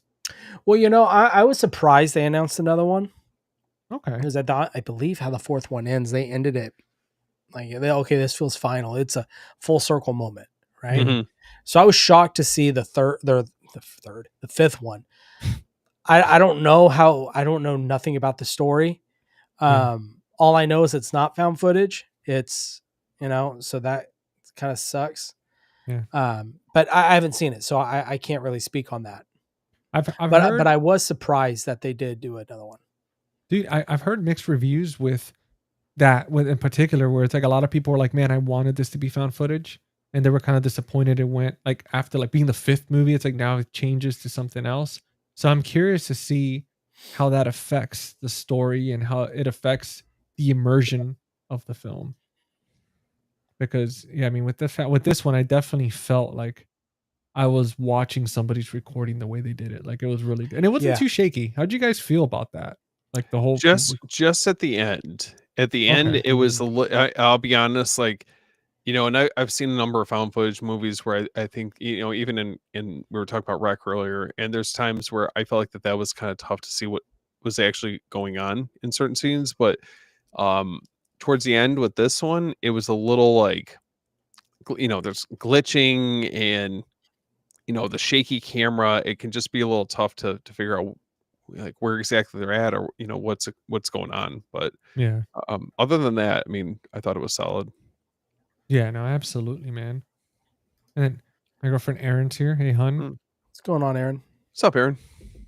She just I don't know if we have any Coraline fans out there, but she just got like this limited edition, like fully customized carved Coraline skateboard in the mail today. So she's Oh, actually no downstairs. way.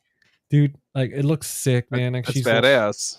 she's doing an unboxing video downstairs for her channel and all that stuff, and for Now, her did she Instagram. watch Hell House with you?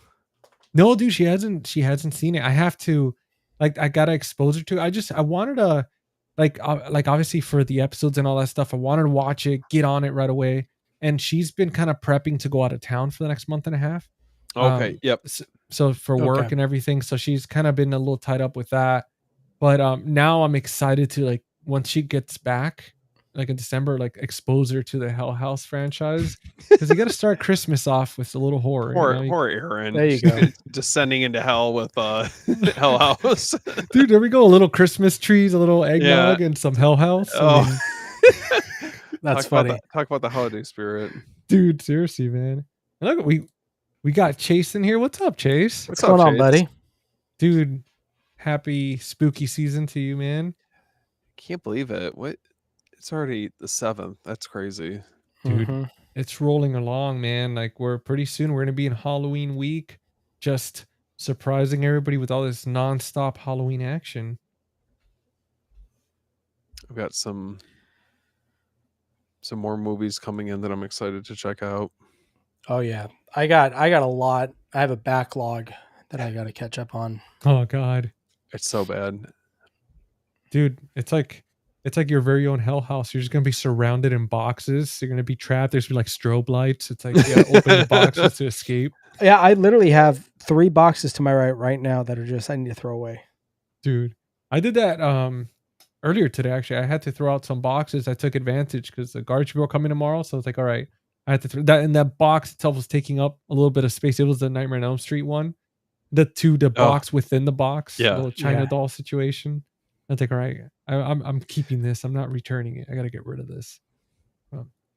Guys, well, let me ask you this. Is there anything else you want to touch base on the film, or do you want to jump into the rapid fire round? No, I mean, overall, I'm pleasantly surprised. I feel like this movie on rewatch, because the first time around I liked it.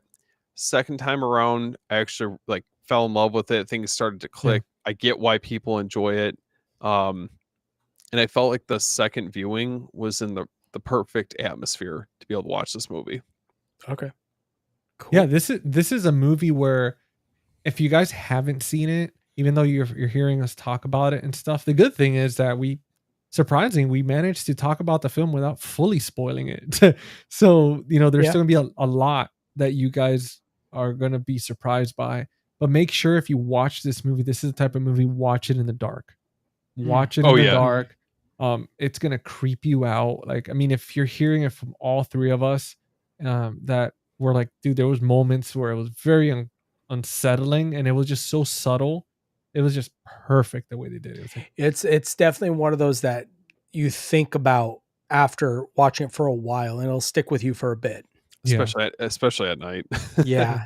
Especially that clown too. It's like I never I never had issues with clowns, but after this movie, I'm like, man, now I'm thinking twice next time I see a clown standing there. It's like it's gonna be the freaking Abaddon Hotel coming after me. I'm like, oh god, not again. But let's jump into the rapid fire round. I gotta get a little sound of like bullets or something, like gun Horn shooting. guns. I was A turret, Good lord, rapid fire. JC. and So for the first question, what was the scariest moment for you inside the Hell House Hotel or the attraction? Then we talked a little bit about it, but what was like the definitive, like, oh, I'm screwed? I mean, just being in the basement. Just being in there. The basement just feels like you've sealed your fate. Mm-hmm. You know, I mean, and I think I felt like it was worse when it wasn't when everyone was in there, right? It was creepier when it was just one person that's recording down there. And we've all been in a situation where you've been, down in your basement or, like I go to, you guys know, obviously being in real estate, like there's times where I go to houses by myself and I'm not gonna lie to you, like I've had some really fucking creepy basements that I've had to, like go through, like we're down there, we're taking pictures and things like that. So, that's definitely something I can relate to. It's very, very Have creepy. you ever had any supernatural experiences going through Yeah, houses? dude. I have had, so I sold a neighbor within our subdivision sold his house, and I will never forget, my wife and I were down there, we were cleaning everything up, and it has a Michigan basement. So for those of you guys aren't familiar with it, it's not like how all this space, because I'm in a basement right now, it's not how this space is where it's like livable. It's the ceilings are significantly lower. It's essentially for storage, right? But this, I don't know how to explain it. It gives me goosebumps thinking about it. But going down there, I remember we were like cleaning it up, and like the owner, it wasn't able to really take care of the basement, so we had to get it prepped and ready for people to stop by and check it out. So we're going through, and my wife and I were cleaning it up. I'm taking pictures and things like that, just to send to other clients. And I just remember us being in the basement, and I was like, it just doesn't feel right. Like it feels like something happened here. And there was just a very like spotty history with who's previously owned it before.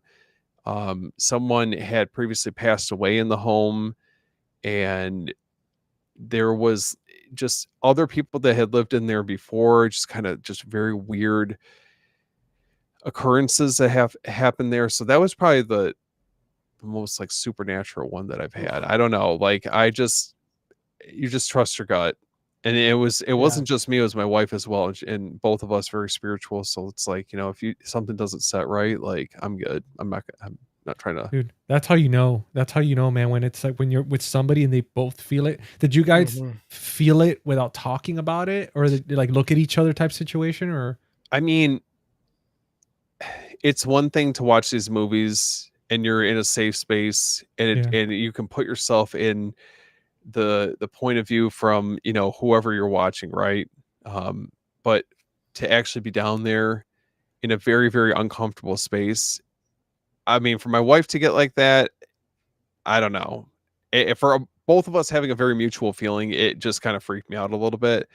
And I've also been to like down in Detroit. I mean, there's like some very rough areas down there, and you go down to some of the basements and it's just like the living barbarian condition. style. Oh, I'm telling you, man, like the living conditions down there, it's musty.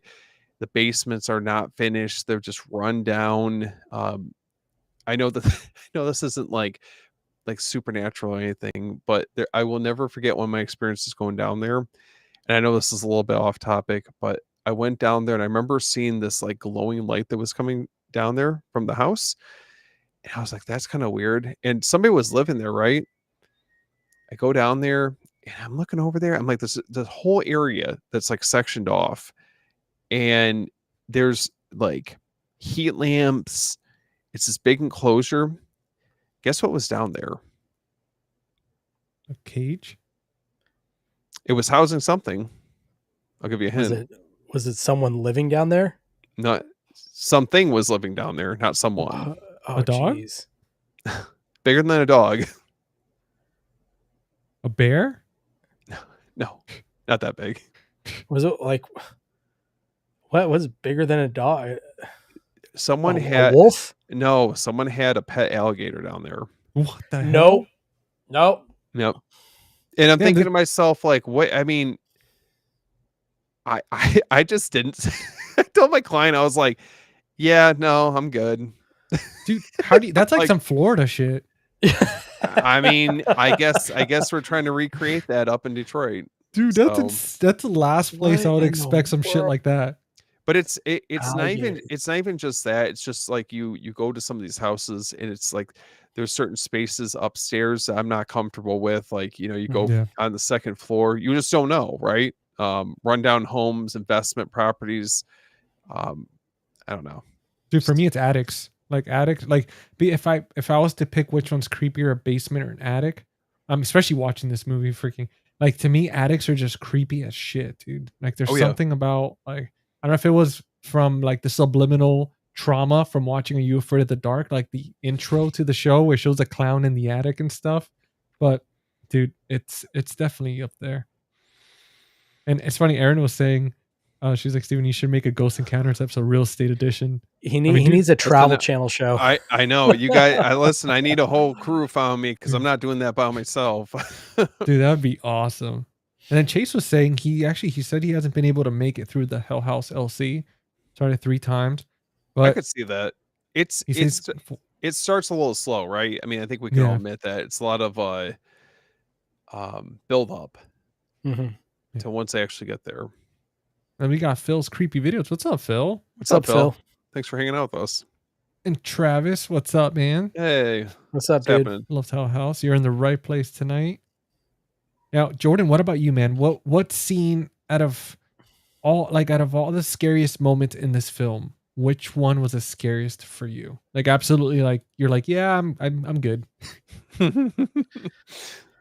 Man, I mean, really anything with the main clown in the movie. I think the end when you start to see the hooded figures down in the basement, when after the group sees it and they all start running back up and there's like 4 or Yeah. 5 starting to circle the area. Looks like they're starting to start a ritual down there. Yes. Yep. Dude, that was scary. So I'd have to say probably that. Dude, the girl sitting on the floor. That And was the rough too. Dude, that when he turns on his freaking camera and the doors open, and then all of a sudden, like there's a girl sitting on the floor, just sitting there, like staring into nothingness. Dude, that was a moment for me where I was like, oh shit. Like this is it, man. Like Grabbing the blanket, pulling it up to your face.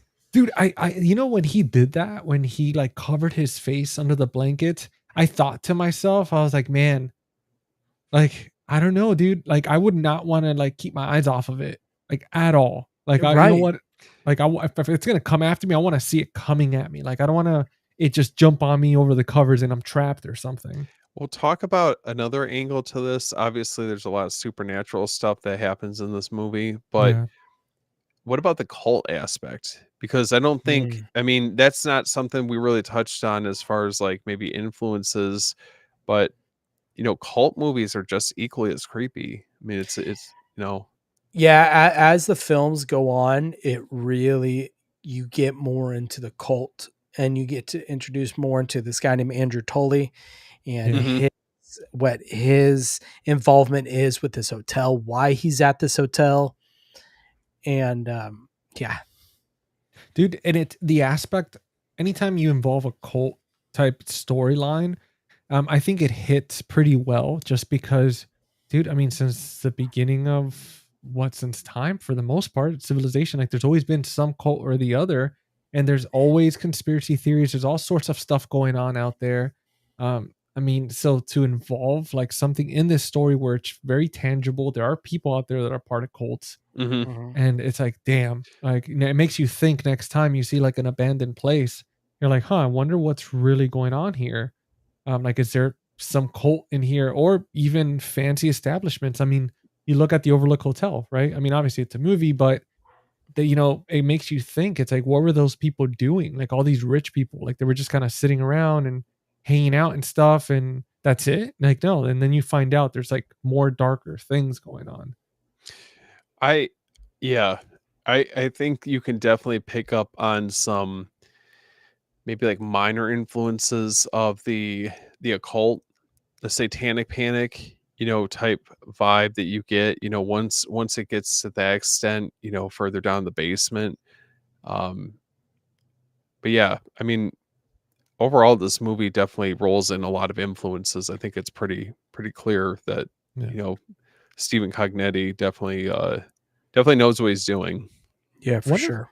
I wonder if what experiences he has, man. I wonder if he's ever like had any crazy situations like that, or kind of like you were telling us your story, Steven. Like, I mean, we've all kind of had our own little creepy moments with certain things in life. So I wonder, like, if there was anything based on true story that was inspired him from his life to make this. I don't know. We'll have to have him on. We have to, man. And then Adrian was actually saying, true story, I was installing cable in a house, and this guy had a secret room in his attic with paintings of clouds. He really wanted Wi-Fi in that room. That's interesting. Clouds or clowns? I wonder if he met... Yeah. Adrian, did you meet Adrian, the people need to know. Dude, because if they're paintings of clowns, that's going to be... This could change everything about the story. Yeah. I need some clarification here, man. Yeah. Even the clouds, it's just paintings of clouds. It's like, even that, it's like, huh, that's interesting. I'm like, the clowns don't seem so bad. If it's clowns, like, fucking forget about it, man. Yeah, dude. With an attic with a secret door with clown paintings, it's like, oh, dude, you can't pay me enough. I'd find a new job at that point. Sorry. I'll say, sir, you don't need Wi-Fi up here. You'll be fine. Jordan, I just picture you like sticking your head in there, seeing the clown paintings, and you go, yeah, no, you put on your umbrella hat and you're like, I'm changing professions, I'm out of here. Yeah, we're done. Yeah, and cut. Oh, dude, that's creepy as hell, man. Holy hell. Sorry, I just got an email. My Hereditary Steelbook just shipped. Oh, I thought Adrian responded and it was clowns. That's no, sorry. Like, dude, I looked immediately. I was like, oh shit. Freaking clowns. I swear I thought Jordan ordered the Poughkeepsie tapes by accident. He's like, it's so good he needs it twice. He has it on 2 TVs playing. Dude, so second question for you guys. Best found footage horror movie ever? The Blair Witch Project. Okay. Oh man. I would have to probably go with, because this is what I consider probably the first found footage film, but I'd have to go with Cannibal Holocaust followed by Ghostwatch. That's a good choice. Cannibal Holocaust is a close second. Yeah, that one's up there. Dang, even Ghostwatch. There's so many. It's hard to pick just one, man. It really is. So I'm gonna go with my gut. My knee-jerk reaction was the Blair Witch. I mean, dude, I know a lot of us will say that because we grew up with it, and it is a staple. It's kind of what kicked really everything off. I have to go with the Blair Witch as well, just because of, between the marketing, between what it did. I thought for quite some time that it was real. Like as a kid, dude, I thought it was real. When I saw it, I was like, holy hell, like what the hell's happening? This shit's crazy. So it's definitely, it's kind of the start of it all.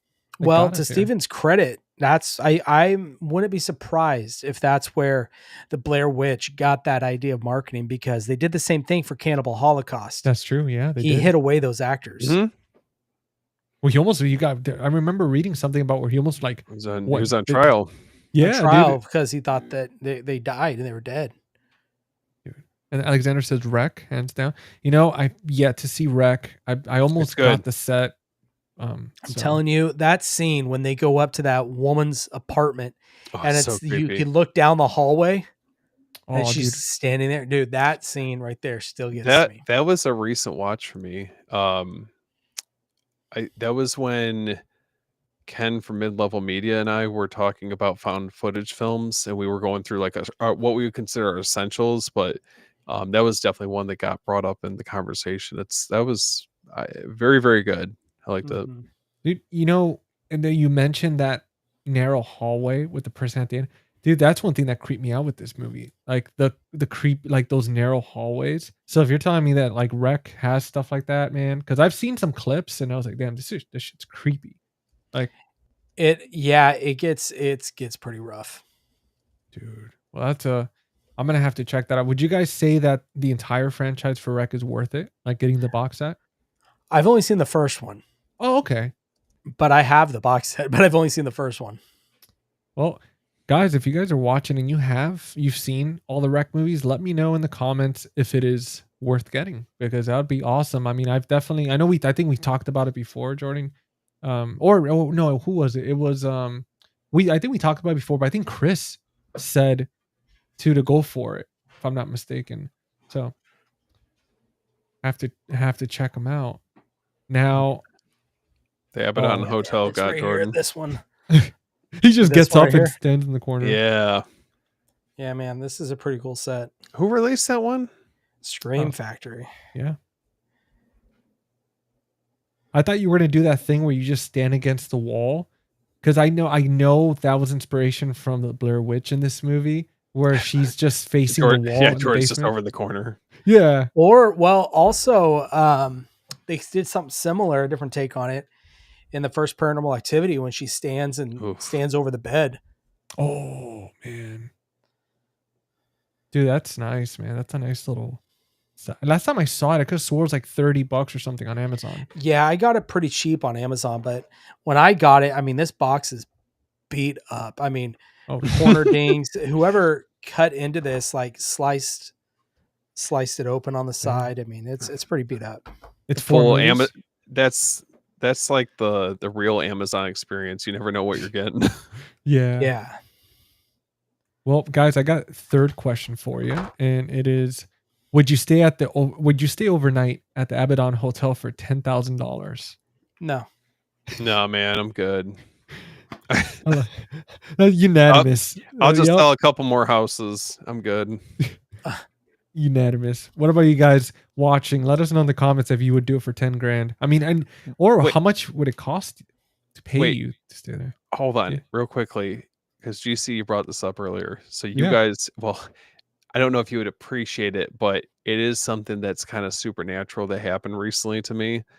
Recently? So, yeah, this is like really recent. So I've told you guys, my wife and I were building. So we have a property, a lot that's like out in the country, and they brought in dirt, right? You know, you obviously need that to be able to like, build up the house. And my builder went out there not that long ago, and guess what she found in the yard? A kid's shoe. It was an Indian burial ground. Oh god, Pet Cemetery. You're not far off. Found a headstone that got just dropped off in the yard. Like, no bullshit. It was fucking weird. Well, you guys want to talk about weird? Adrian just responded to the paintings. What was it? Happy faces and kids running. Nope. Oh, he's like, I almost called the Kids cops. running. I almost called the cops. Dude, that's some creepy shit. It is. Oh man, especially Florida too. When that happens, like in Florida, I mean, listen, coming from a Floridian, like there's some unhinged people. There's some crazy people. Poltergeist. Oh, that's for Steven. Yeah. Oh man. Come on, guys. None of them survive a few hours, let alone for one night. 10 grand would be. Oh, absolutely. Yeah, right. Just stitches and freaking mental health. Well, now we've got, let's see here, the creepy. So for the next question, what was the exact creepiest part for you? This one's gonna be a little harder. You either got the clown, the basement, or the attic. You can only pick one as the creepiest. Like just like the appearance of the clown? I guess the clown kind of like being in different parts of the house, like the clown itself, the entity. Like, was that more creepy, or was it just the basement itself, or like kind of like the attic? For me, it's the clown, definitely. Yeah, I think the basement, like I mentioned earlier, that's definitely a close second, because it's just the idea of being trapped down there. Yeah. You have nowhere that you can go. Obviously, like you're 2 steps away from a portal to hell. So, you know, Can't even. I'd like to be able to keep an eye on the exit. Oh, dude, if you hate that basement now, it's only gonna get worse. Dude, oh, Dude, it's only gonna get worse. Well, now for the next question, better found footage location: the Abaddon Hotel or the Blair Witch Project Woods? ooh, that's really tough. Oh, that's a hard one.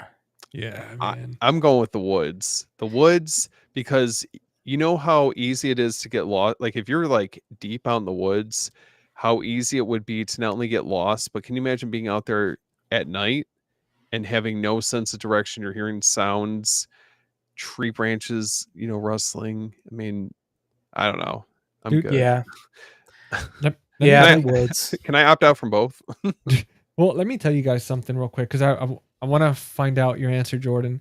Um, dude, so I don't know how much you guys look into or anybody watching this episode look into kind of mysterious disappearances, especially like hiking stuff, like hiking Oof. videos. I know there's a channel called I think Kyle doesn't hike or doesn't like hiking, something like that. Mhm. But if you look up Kyle and hiking, you'll find it on YouTube, but he does an amazing job like telling these stories of these missing people and all that.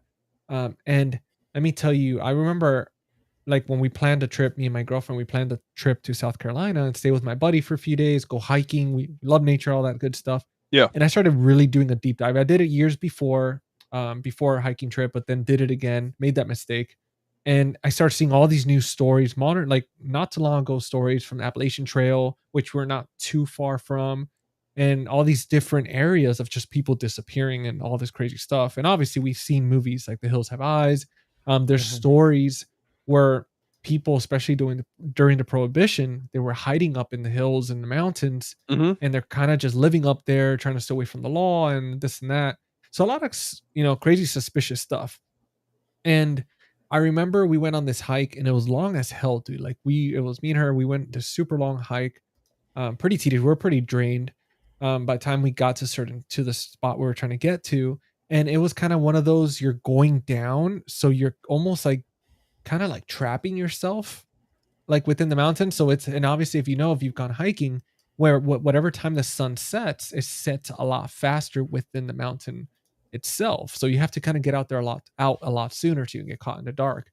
But I remember thinking, I was like, dude, like I had an experience once where I was out there and stuff, and I went hiking with my friends, and I remember out of nowhere, like there was no wind, there was not a single sound, there wasn't a single animal out there, like there was Oof. nothing, dude, like nothing.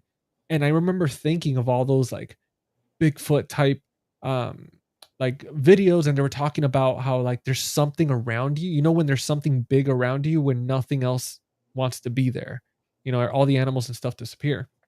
And I remember like when that happened, hiking down, we saw some people and they were like, "Hey, like, were you guys over there earlier?" And I was like, "No, we were coming from this direction." And they were like, "Yeah, we saw something pretty tall, like moving around, and we're just kind of creeped out." And they were supposed to stay there overnight, and they were kind of Mhm. like worried. They're like, "I don't even think I want to do it." But dude, with that being said, I started thinking about that because me and my girlfriend were trying to head back, and I'm seeing the time, I'm seeing the sun setting, and I'm telling her, I was like, "Look, whatever we do, we cannot get caught at night here.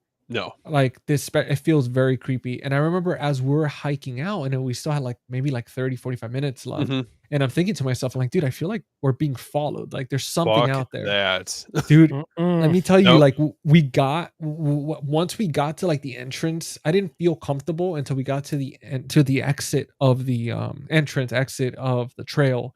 But dude, the whole time I was just like, I kept looking back, kept looking up, because when you're walking on the trail, there's hills around. Like on one side, there's nothing. It's just you just fall, and then on the left side, it's just a hill. So there could be something up there just watching and stuff. But dude, it's so uncomfortable. It is so uncomfortable being out in the woods like at night, and especially when it starts getting dark and you start hearing certain things and cracklings and this and that, and you haven't seen a single soul for like an hour or two.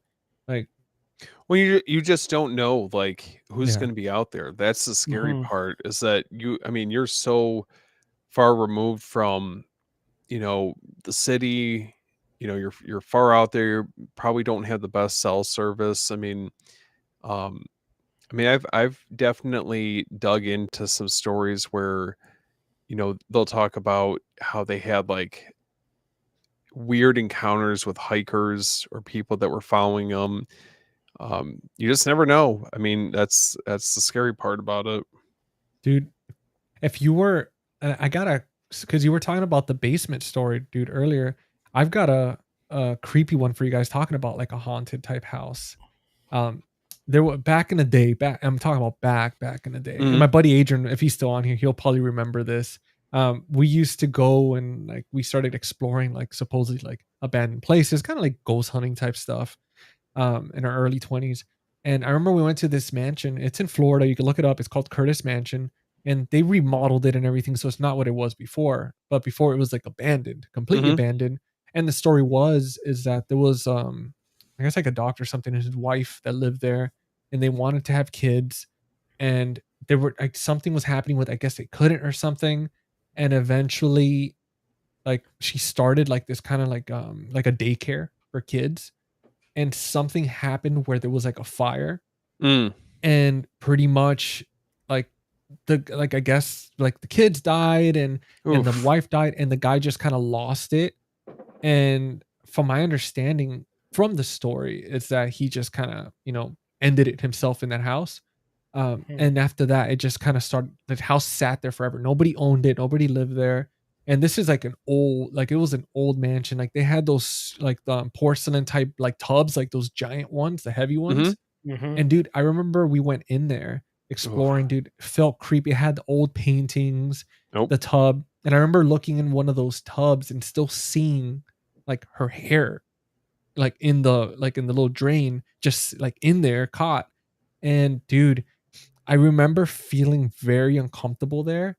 And I walked over to the fireplace and I had my hand on one of the pipes. I get like it was like some exposed pipe or something. And I put my hand on it. I'm like leaning there against the fireplace, like looking around and stuff. And the pipe was like normal. I mean, again, it's been a very long time since anything. That house was like falling apart. There's nothing functioning there. And dude, I had my hand on it, felt normal, felt, obviously it's like freaking 90 degrees in Florida. And something told me to touch it again. Dude, I touched it and that shit was ice cold, like freezing ice cold. And I remember telling my buddy, I was like, dude, we got to get the hell out of here. Like this Mhm. is very uncomfortable. Like there's something here. And luckily for us, it wasn't enclosed because half the roof was missing and it had like part of a wall was missing. So you could just kind of run out. But dude, this movie, like thinking about that, like it really reminded me of like back in the day going into these abandoned places and shit. And now looking back, it's like, damn, we're really lucky we didn't get caught up in some either cult situation or some crazy shit like this, like in this Abaddon Hmm. hotel. But Oof. Man. with all those ramblings aside, Jordan, I know I had asked. So for you, you said between the clowns, the basements, or the attic. No, wait, we answered that already. Yeah, it was the Hold, woods or the Abaddon Hotel. that's right. That's right. Mine or the woods. For sure, the woods. Ugh. Especially after this, you're like, nope. Yeah, especially after your story, man. No, thank you. You're gonna be like, yeah, I'm not gonna go. I think I'm just gonna hike in my yard. Like I'm good, Let's go on a dude. treadmill. Seriously, man. All right, now, which I know, I think this one might be for you. Kind of answered this one, Jordan, a little bit earlier, Steven. I know you haven't seen it Mhm. yet. So for Jordan or for anybody else watching, as far as for sequels go, do you prefer Hell House 2 or Hell House 3? 2. 2? Okay. Hmm. That's a good one. Okay. I haven't seen the third, so now I'm curious after watching that one. Now, for the next one is what makes found footage horror work best? The mystery or the realism? Out of those two, I would say realism, and the only reason I say that is because you are put in the perspective of the characters of the movie, so Yeah. they really make you feel like you are in there with them. It's Mhm. it's similar to playing a video game, a first person video game. You know, um, like in the movie. I don't know if you guys play the game The Outlast or Oh, dude, stuff like that. absolutely. That's Mhm. all first person. It's got that same feel that you are in there and you're experiencing whatever these characters in this movie is experiencing.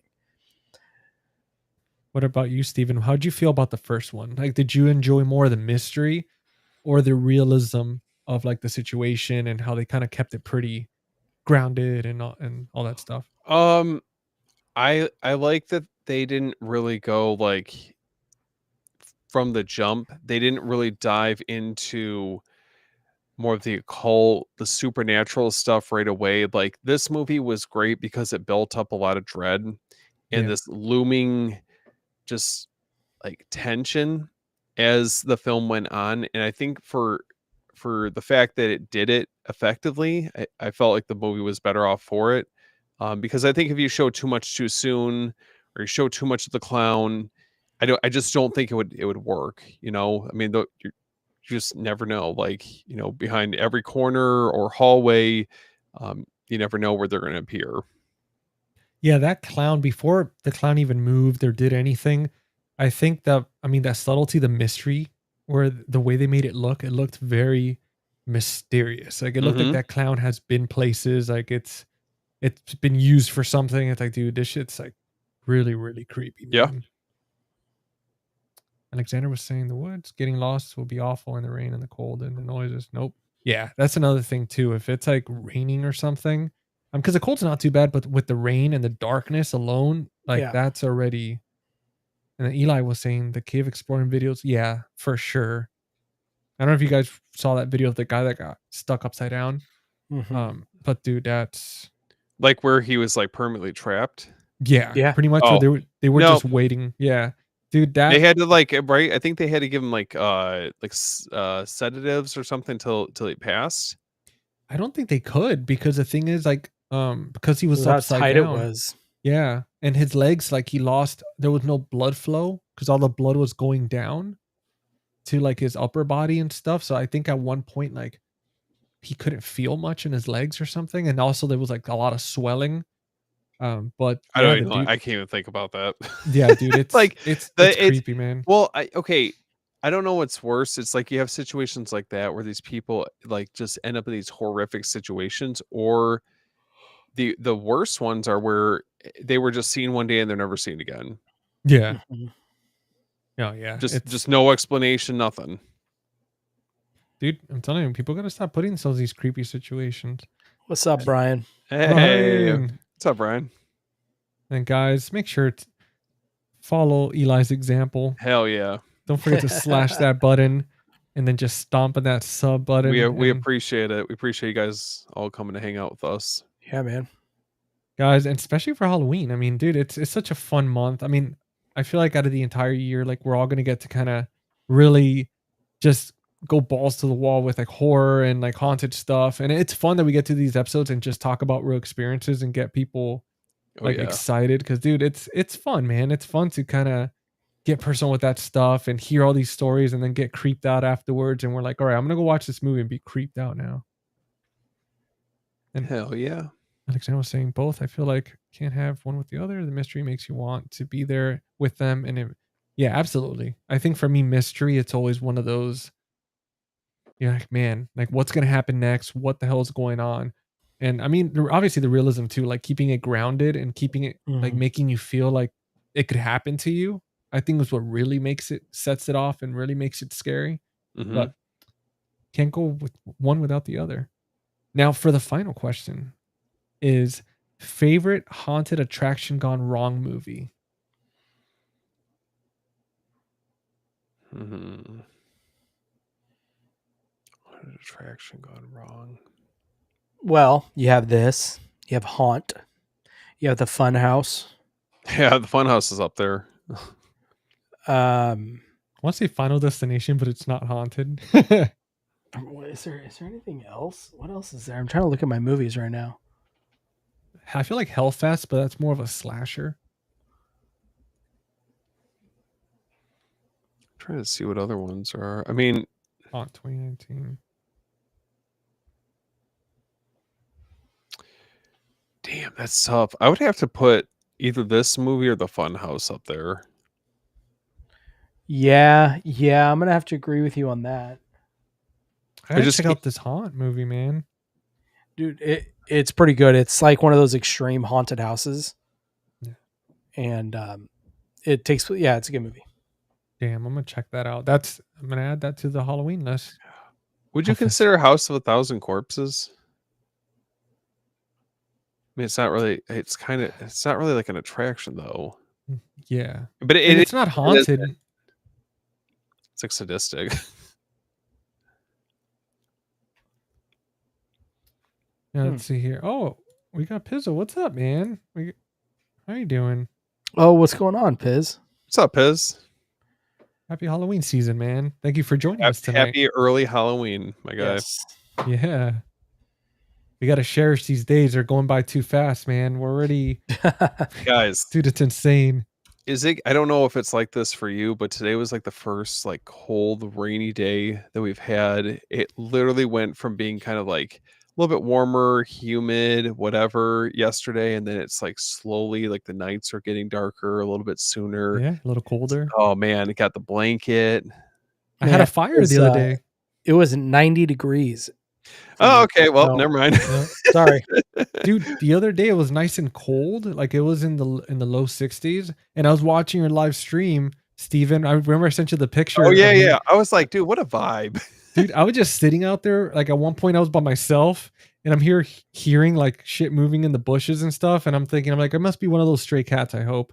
But I was like watching your live stream on my phone and just hanging out for a bit. Oh, it was that's awesome. fun. Man. Oh yeah, Pizzo says it felt very fall-like today. That's awesome. I'm jealous. Man. I'm jealous, you guys. Piz knows because he's just a few states south of me. So this is like the time of year where we really start getting like the colder weather rolling in, leaves changing. Yeah, south. Where is he? Where is he located? I believe he's down. Is it Tennessee? Oh, okay. Oh, that's not too far from me actually. I think it's like an hour. Piz, can you clarify? I know he's down in that area. Yeah, we had it. It sucks. We've got like last week was like in the 70s, low 80s, and then yesterday was like 85. Today hit 90. Oh God, yeah. Tomorrow, I'm not sure what tomorrow's, but next week we're hitting low 70s, and I can't wait. Oh, my bad. I don't know why I was thinking Tennessee. Kentucky. Okay. Wait, isn't someone else we know? Aren't they from Tennessee? Well, it's not. No, Chasen's in Georgia, I think. Chase and Steven are in Georgia. The Dead Pit's, I think, in Kentucky. Oh. Well, isn't Dead Pit in Kentucky? Where's Q at? Q's in Alabama. Georgia. Oh, Alabama? Oh, Alabama. Okay. Oh, no way. I know. Roll Tide. That's why. Easy, man. Easy. Well, I know next weekend, Piz, I don't know if you're going to Scarefest, but I think I'm going to that next weekend. And Q's going to be there. I'm going to go see Q. There we go, man. Crazy. You guys got to FaceTime us. Be like, maybe next year. Maybe next year we'll all plan a trip to go. Hell yeah. Fest. Dude, I was telling Steven, I was like, dude, next year we either got to do like the Airbnb thing, like get some cool theme place, or just meet up at one of these conventions and all hang out and stuff. That'd be cool. So now, guys, we've made it past the dreaded rapid fire round. And then lastly, it's just rating the movie. Letterboxd has it a 3.2 out of 5. What are you guys rating this Hell House, the first movie? 4.5 for me. Fuck yeah. Okay. Dude, I love this movie. I'm going to give it a 4.25. Nice. 4.25. He just okay. I like, obviously I really adore the movie. I just know that, I gotta save a little bit of room, for the, the S tier ones that I've got.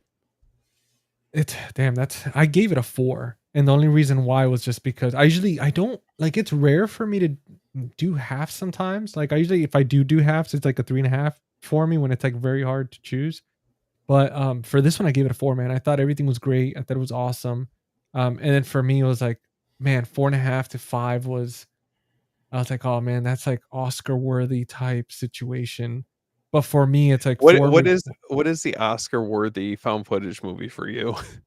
Well, that's the thing. That's hard, I mean, on a scale of 1 to Peach Fuzz, lay it out. I mean, that Blair Witch, that scene where the snot coming out of her nose. I mean, Yeah. Man, if that We're- doesn't make you afraid to go in Come the on, woods. GC. We're throwing you a softball question. Yeah, man. Oh, found footage. Oscar. I don't know, dude. I don't know. You What only would you guys talk pick? about it all the time. Oh, well, see, that's the thing. That's the thing with this movie. As above, so below. Oh That's no. There it is. Dude, I can't That's it. escape this movie. Listen, that's its own. I mean, obviously, like for that one, that's high up there. That one's like a 4.5 for me. That one's. It can't be a 5 because if it was a 5, then it'd be perfect. And I don't know. It's hard to find those movies where they're just straight up 5s. Like I can't even think from the top of my head of a movie I would say it's an absolute like 5, like best movie on earth or anything. But I agree with Piz though. Blair Witch Project is definitely the king of found footage, Yeah. in my opinion. That's so hard because I feel like I go back and forth with that and like Ghost Watch. I don't know, man. I love Ghost Watch so much. Hey, well, what about the last broadcast though? Where would you put that up there with the Blair Witch? Would I? Yeah, where would you put it compared to the Blair Witch? I mean, I think you got to look at like the scope. Blair Witch Project. I mean, look at like the level of impact that they had, the marketing. I mean, the last broadcast, I like it, but I don't think it had a resounding impact the way that Blair Witch did. You know, Do you think if Blair Witch did not happen, would the last broadcast be more well known? More people would know the film. It would be regarded as more of a found footage staple. like would the last broadcast? Yeah, if the Blair Witch was not either it flopped and it didn't do well, or it never happened. That's tough. I mean, how often do you hear the last broadcast brought up? Well, that's what I'm saying. You know? So part of me wonders, is that just because it's living in the shadow of the Blair Witch? Or what I wonder is if you didn't have the success of the Blair Witch, would that have would it have just started and stopped there? You know what I mean? Like it just That's wouldn't true. have had like, think about all the movies that the Blair Witch ended up inspiring as a result. I mean, we wouldn't have, I don't think, any of the other films on the list past Blair Witch. You wouldn't have a Lake Mungo. You wouldn't have for sure. No. this Paranormal Activity. I mean, I think a lot of them do owe their success. Well, maybe not necessarily their success, but maybe like the foundation of those films from the Blair Witch. Okay. Yeah, I mean, it's like Nightmare on Elm Street, man. I mean, like we were talking about that last night. Like having a movie like that with that certain storyline, certain type of villain arc, it really opens the way and inspires for other movies. I mean, and you have to have, in order for all these other horror movies to exist, it's like you have like Final Destination franchise, all that. You need New Line Cinema. You need this company. In order for that company to thrive, you needed the first Nightmare on Elm Street. So I mean, the Blair Witch kind of paid its dues in order for all these other movies to really thrive. I think the marketing is just fascinating behind that movie and Yeah. how it was like lightning in a bottle, so I also look at it more for not only it being like such a phenomenal movie, but it's like a cultural zeitgeist in a lot of ways. Yeah. It's brilliant, man. I mean, it's something that when it comes to marketing, you definitely, regardless if you're in film and cinema or not, I mean, it's brilliant marketing. And I mean, obviously it attributes to Cannibal Holocaust or the way they marketed the film. I mean, dude, that's stuff that I'm pretty sure they either teach that in some type of cinema school or something like that, or marketing. But if they don't, they should have a crash course on that. That's just incredible. I mean, if you guys were to have your top 3, what would it consist of for found footage? Oof. I want to add this one on there because I definitely Hell House is up there for me. I'd say it would be number 2. Like for me, number 1, we all know it's As Above, So Below. And then number 2 is definitely this one, Hell House. And as far as for number 3, that's a hard one, man. Like I want to say for right now, I think maybe the Taking of Deborah Logan. That one really makes me uncomfortable. So that might be like the top 3 for me. I feel like there's one we're not talking about, and there's one that we haven't said yet. But I'm trying to think. If the chat can chime in, if there's any ones that we're missing, Yeah, let us know. We talk Quarantine, Wreck, the Conspiracy one. Damn, that's another one that's really good too. The Conspiracy is a really good one and really creepy. Oh, you know what? We didn't talk about this. That's a newer one. The Phoenix Lights. I think the Phoenix Lights. It's kind of like a found footagey type film. Has anybody seen this? Oh, dude, Gonjiam Haunted Asylum. I've been dying to watch it ever since I saw that video that you did. Watch it. I remember you doing that video saying how like you need to watch this movie. It's a Korean film, and it's about this YouTube channel that goes into this haunted asylum to try and break the record as the most stream or views on a stream ever. And dude, for me, it would be the Blair Witch is number one for though.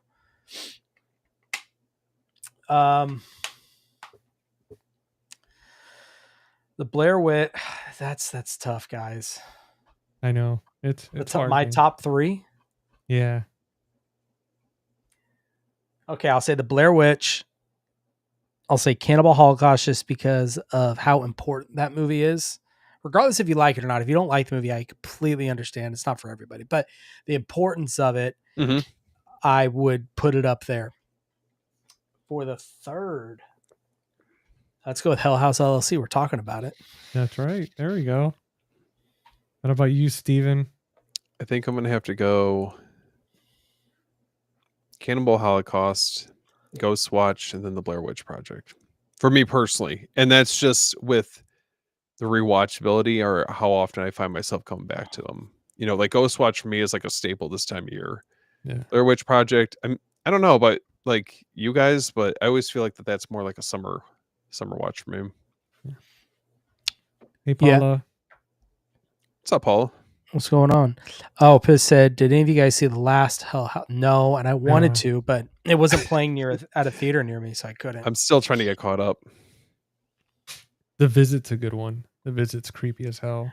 The Visit, I just couldn't get past the kid rapping. That's the only thing. Yeah. I was thinking, M. Night, what are you doing? I'll have to add that to the list. No, okay, so I've heard that is good. I know Umbrella did a release of that movie. And I believe, isn't it in one of the Arrow J-Horror? Isn't it the J-Horror box set I think it's in? Is it? I think it is. Yeah. The one that came out like maybe last year or earlier this year. I'm adding it to my watch list. Alexander, you're not wrong. Between That's Above So Below or Cannibal Holocaust. Every time we bring that up. It's a good movie. Listen. Paula, we are great. I appreciate fine art. Cinema. Yes. It's like the Martin Scorsese meme. Yeah. Cinema. Yeah, we dived into the Hell House LLC movie. Not sure if you've seen it, but if you haven't, we highly recommend it. I know you came in a little late, but you'll have this recording. If you haven't seen the movie, go check it out. Come back, so you'll be able to enjoy some of the little tidbits and fun stuff we're talking about the film. But overall, it's safe to say we all rated it over 4 out of 5 stars. So, yep, and it's definitely a movie that I think is perfect for this time of year. Yeah, absolutely. I want to bring up, how you keep talking about Ghost Watch. Another one that's kind of in that vein. It was produced by BBC, I believe, as well. Nigel Neal was a part of it. And it's kind of a broadcast, the Stone Tape. Have you seen that? I've heard of it.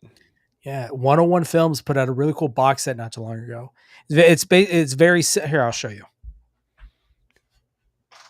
I swear, if there's some glitch at the screen and then Jordan just stares there at his shelf. The funniest we had on one of the live streams with Christian where it kept glitching and he would just pause for a sec. And then you start doing that after. I'm like, I can't tell if your internet's messed up or what. Oh, so obviously Ghost Watch. It's this right here. GC, zoom in on that. Yeah, for the people at home. Show us the goods. Oh Wow. Let's take a look at this. This is on my 31 Nights of Halloween this year. so So it's fucking good. coming up. Dude. 101 Um, Films? Yeah, but Nice. this is the one I was talking about too. The stone tape. Is it gonna come on? It's Hold focusing on your Halloween I pumpkin. know. There we It go. looks so sick. There we go. The Oh, stone hell tape. yeah. Okay. Have you seen it? So yeah, Okay. it's basically the concept of that certain things that happen in our reality in the real world, it leaves a print on objects, so you can go back and you do certain recordings and you can pull whatever happened in, like, something tragic, let's say, happens. You can take a certain recording and you're able to pull whatever happens. So it's like a permanent imprint onto an object. It's something similar to that. Dude, that's that, and it's funny because yeah, like Piz was saying that Yeah. we talked about this during the Conjuring. I don't know if you guys remember. I had brought up how they did a test and how certain objects, like people talking and all that, collects Mhm. like that energy, and then they were able Mhm. to. I think it was like a can of soda or something in a room, and people had a conversation, and then they were able to extract, like, it sounded muffled, but they were able to extract the conversation from that because of vibrations or whatever the hell it is, man. Oh, But it's dude, wild. it's so interesting. Yeah. Yeah. It's this is great.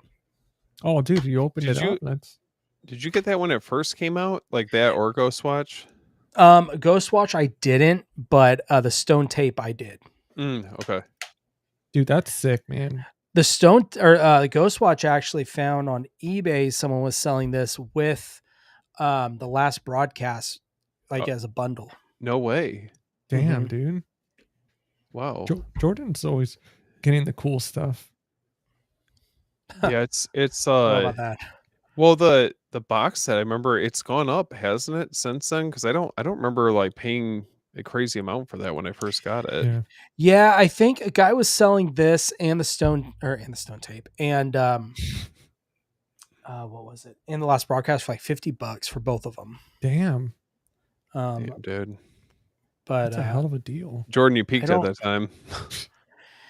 That was that is when I peaked for Yep. sure. Those are good times, dude. Well, guys, I think we have actually survived the Abaddon hotel stay. Not to mention, we got to stray along the way a little bit, talk about some of our favorite found footage movies. Too good. Jordan got to show off his cool sets. We got to give you guys some recommendations. Cal Ellie was saying that she got a ton of movies to add to her watch list. Hell to the yeah. stream. Nice. That's awesome. Glad that we're able to help out with that. Like, oh wait, we got one more story in here. Let me see. Second story, I was in a Jamaican house and he had a room with a cow skull and monkey heads and candles with fresh blood dripping, and he said, "Don't go in that room."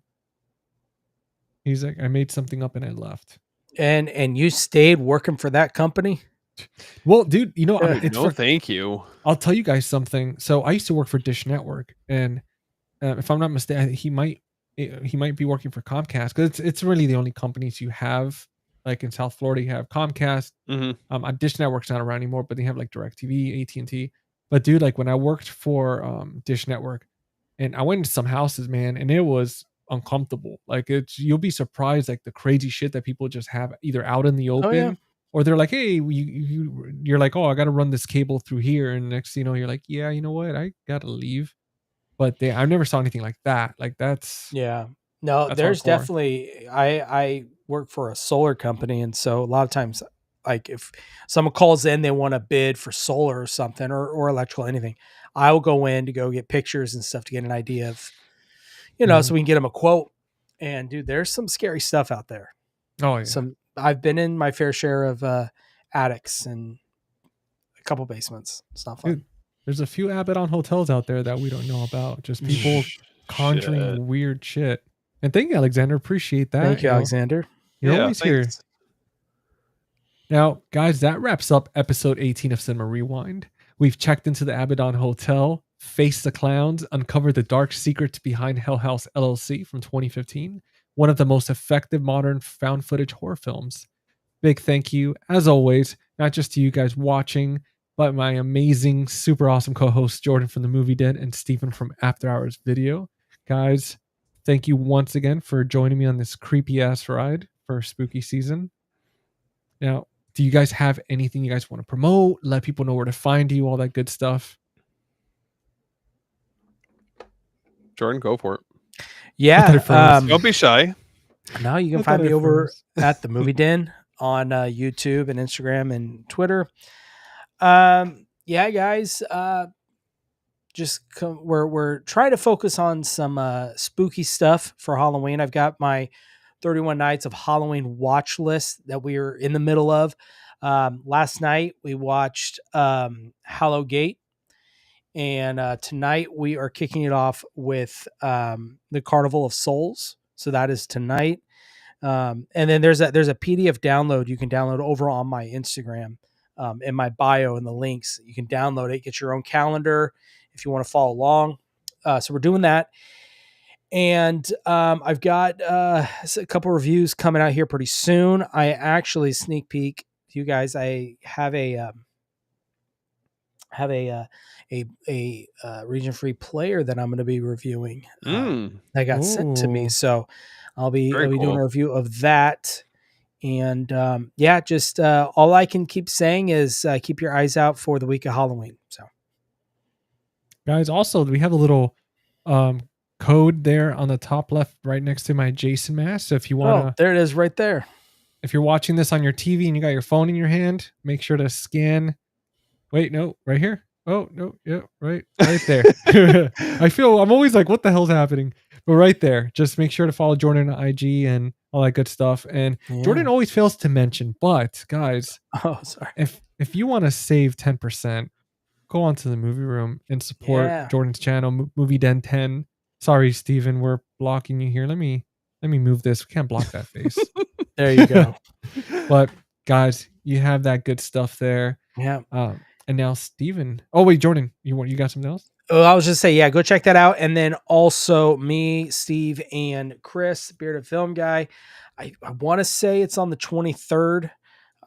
We have our next episode in our Fear by Year series. We're going to be covering 1981.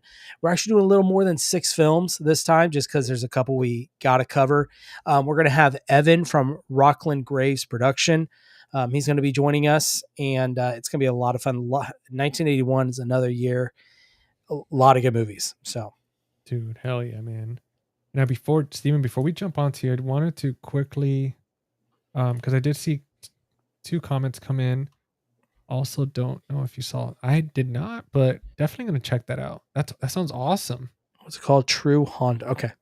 You gotta let us know which episode your friend is on. I was going to say, yeah, what episode is your friend in? Yeah. And this says here, oh, and then we got a new face here, Arturitas. This stream wasn't sponsored by Red Bull. Unfortunately, it wasn't sponsored by Red Bull. But it could be. But it could be. You never know. I mean, it was Red Bull. Here's your opportunity. There we go. Guys, right there. I've been trying to plug Liquid Death all along, but Red Bull's cool too. Red Bull. It'll give you wings, man. Liquid Death's pretty good, though. Hell yeah. Thank you so much. Oh, thanks, man. Eli. Thanks, Eli. And you're awesome. Now, Steven, it's your turn. Let the people know what you're cooking up over there. Well, guys, you can find me at After Hours Video. I'm on Instagram, YouTube, TikTok, X, you name it. And I've got, I'm trying to think, we recently recorded for Beyond the Blood. So it's a podcast I co-host with Chris, Bearded Film Guy. Both of us have been working hard on some exciting episodes. So we actually just did an interview with the director of Frogman, Anthony Cousins. So that will be coming soon. Tomorrow we actually have a planned episode with some of the Sleepaway Camp cast that will be coming down the pipeline. Hopefully in the next couple of weeks, we'll have that ready to go. Outside of that, if you guys are looking to build your horror movie marathon in anticipation for Halloween, You can use my code after hours abbreviated 10 over at Valoria Video. Oh, thanks, man. Oh, wait. Wait a second. No, wait. You son of a just kidding. No, I'm just messing. Use both the codes. Yeah. No, but we're definitely big advocates for Valoria Video and everything that they do over there. Yeah. Friday, I am doing an After Dark live stream with Aaron from A and B Horror Movies, and we are going to be trying. Oh my gosh, I'm trying to think of what horror anthologies. Oh my god, I had a brain fart. Like what we were covering, horror anthologies. Check it out. We'll be there Friday, 9 p.m. Eastern time. And my god, there was one other thing I wanted to plug. That's it. I'm tapped out for the day. Dude, if you remember by the time I'm done, just throw it in there. Oh my gosh. You know, okay. Honestly, it's a lot of, I mean, we're all working on so many things between we have this and then we all have like our own podcasts and then our own content and then being on other people's channels. That dude, sometimes it's really, you get shit like mixed up and everything. Oh my gosh. I have to write all this stuff down. Otherwise it's just gonna, dude, that's what it was. Okay. For those of you guys that are big fans of Nightmare on Elm Street, I'm doing a giveaway for one of the collectible DVD sets. I am running it through midnight on Halloween, and I will announce the giveaway winner on November 1st. So if you guys want to jump in on that, follow me on Instagram. I've got the giveaway criteria for that. Feel free to jump on in, and I will be announcing that winner sooner than later. There we go. Damn. Right there. Click on that, right? Well, not click on it, but scan it with your camera phones, all that good stuff. Sorry guys, that was like a glitch in just the Abaddon Hotel. Dude, and then last but not least, guys, if you already recognize my face, you are on the, or you're not, if you're streaming this from one of these lovely gentlemen's channels, make sure to stop on by Face the Movies on YouTube. Go ahead and subscribe, all that good stuff. Working on some videos right now. Not quite ready yet, but pretty soon. Pump them out. Obviously, we have our Cinema Rewind series every Tuesday night, usually almost every Tuesday. Every once in a while, we have to do an exception if we have to be on another channel, but that's neither here nor there. But again, reliable Tuesday night Cinema Rewind at 9 p.m. Eastern time. And then I got my podcast, which is Friday Night Fright Night with my buddy Lee from Cinema Whiplash.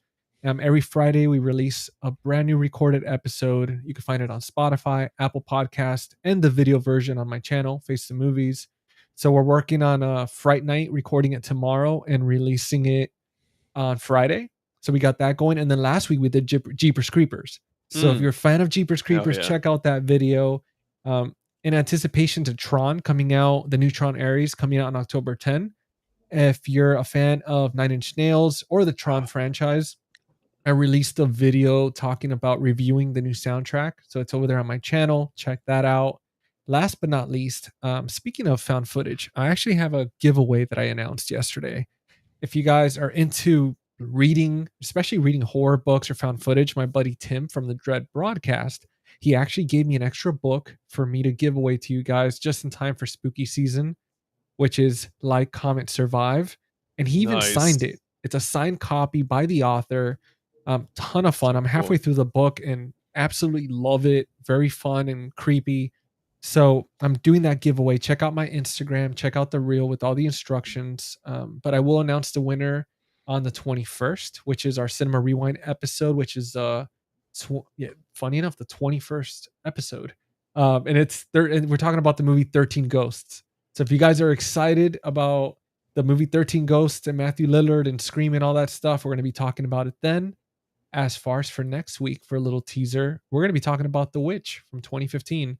Yeah. So if you love that movie, if you love A24, next week, make sure to tune in for that. And again, guys, make sure to hit like, subscribe, all that stuff. Follow us on Instagram. Follow us on every platform, Letterboxd. Go check out all our crazy ratings.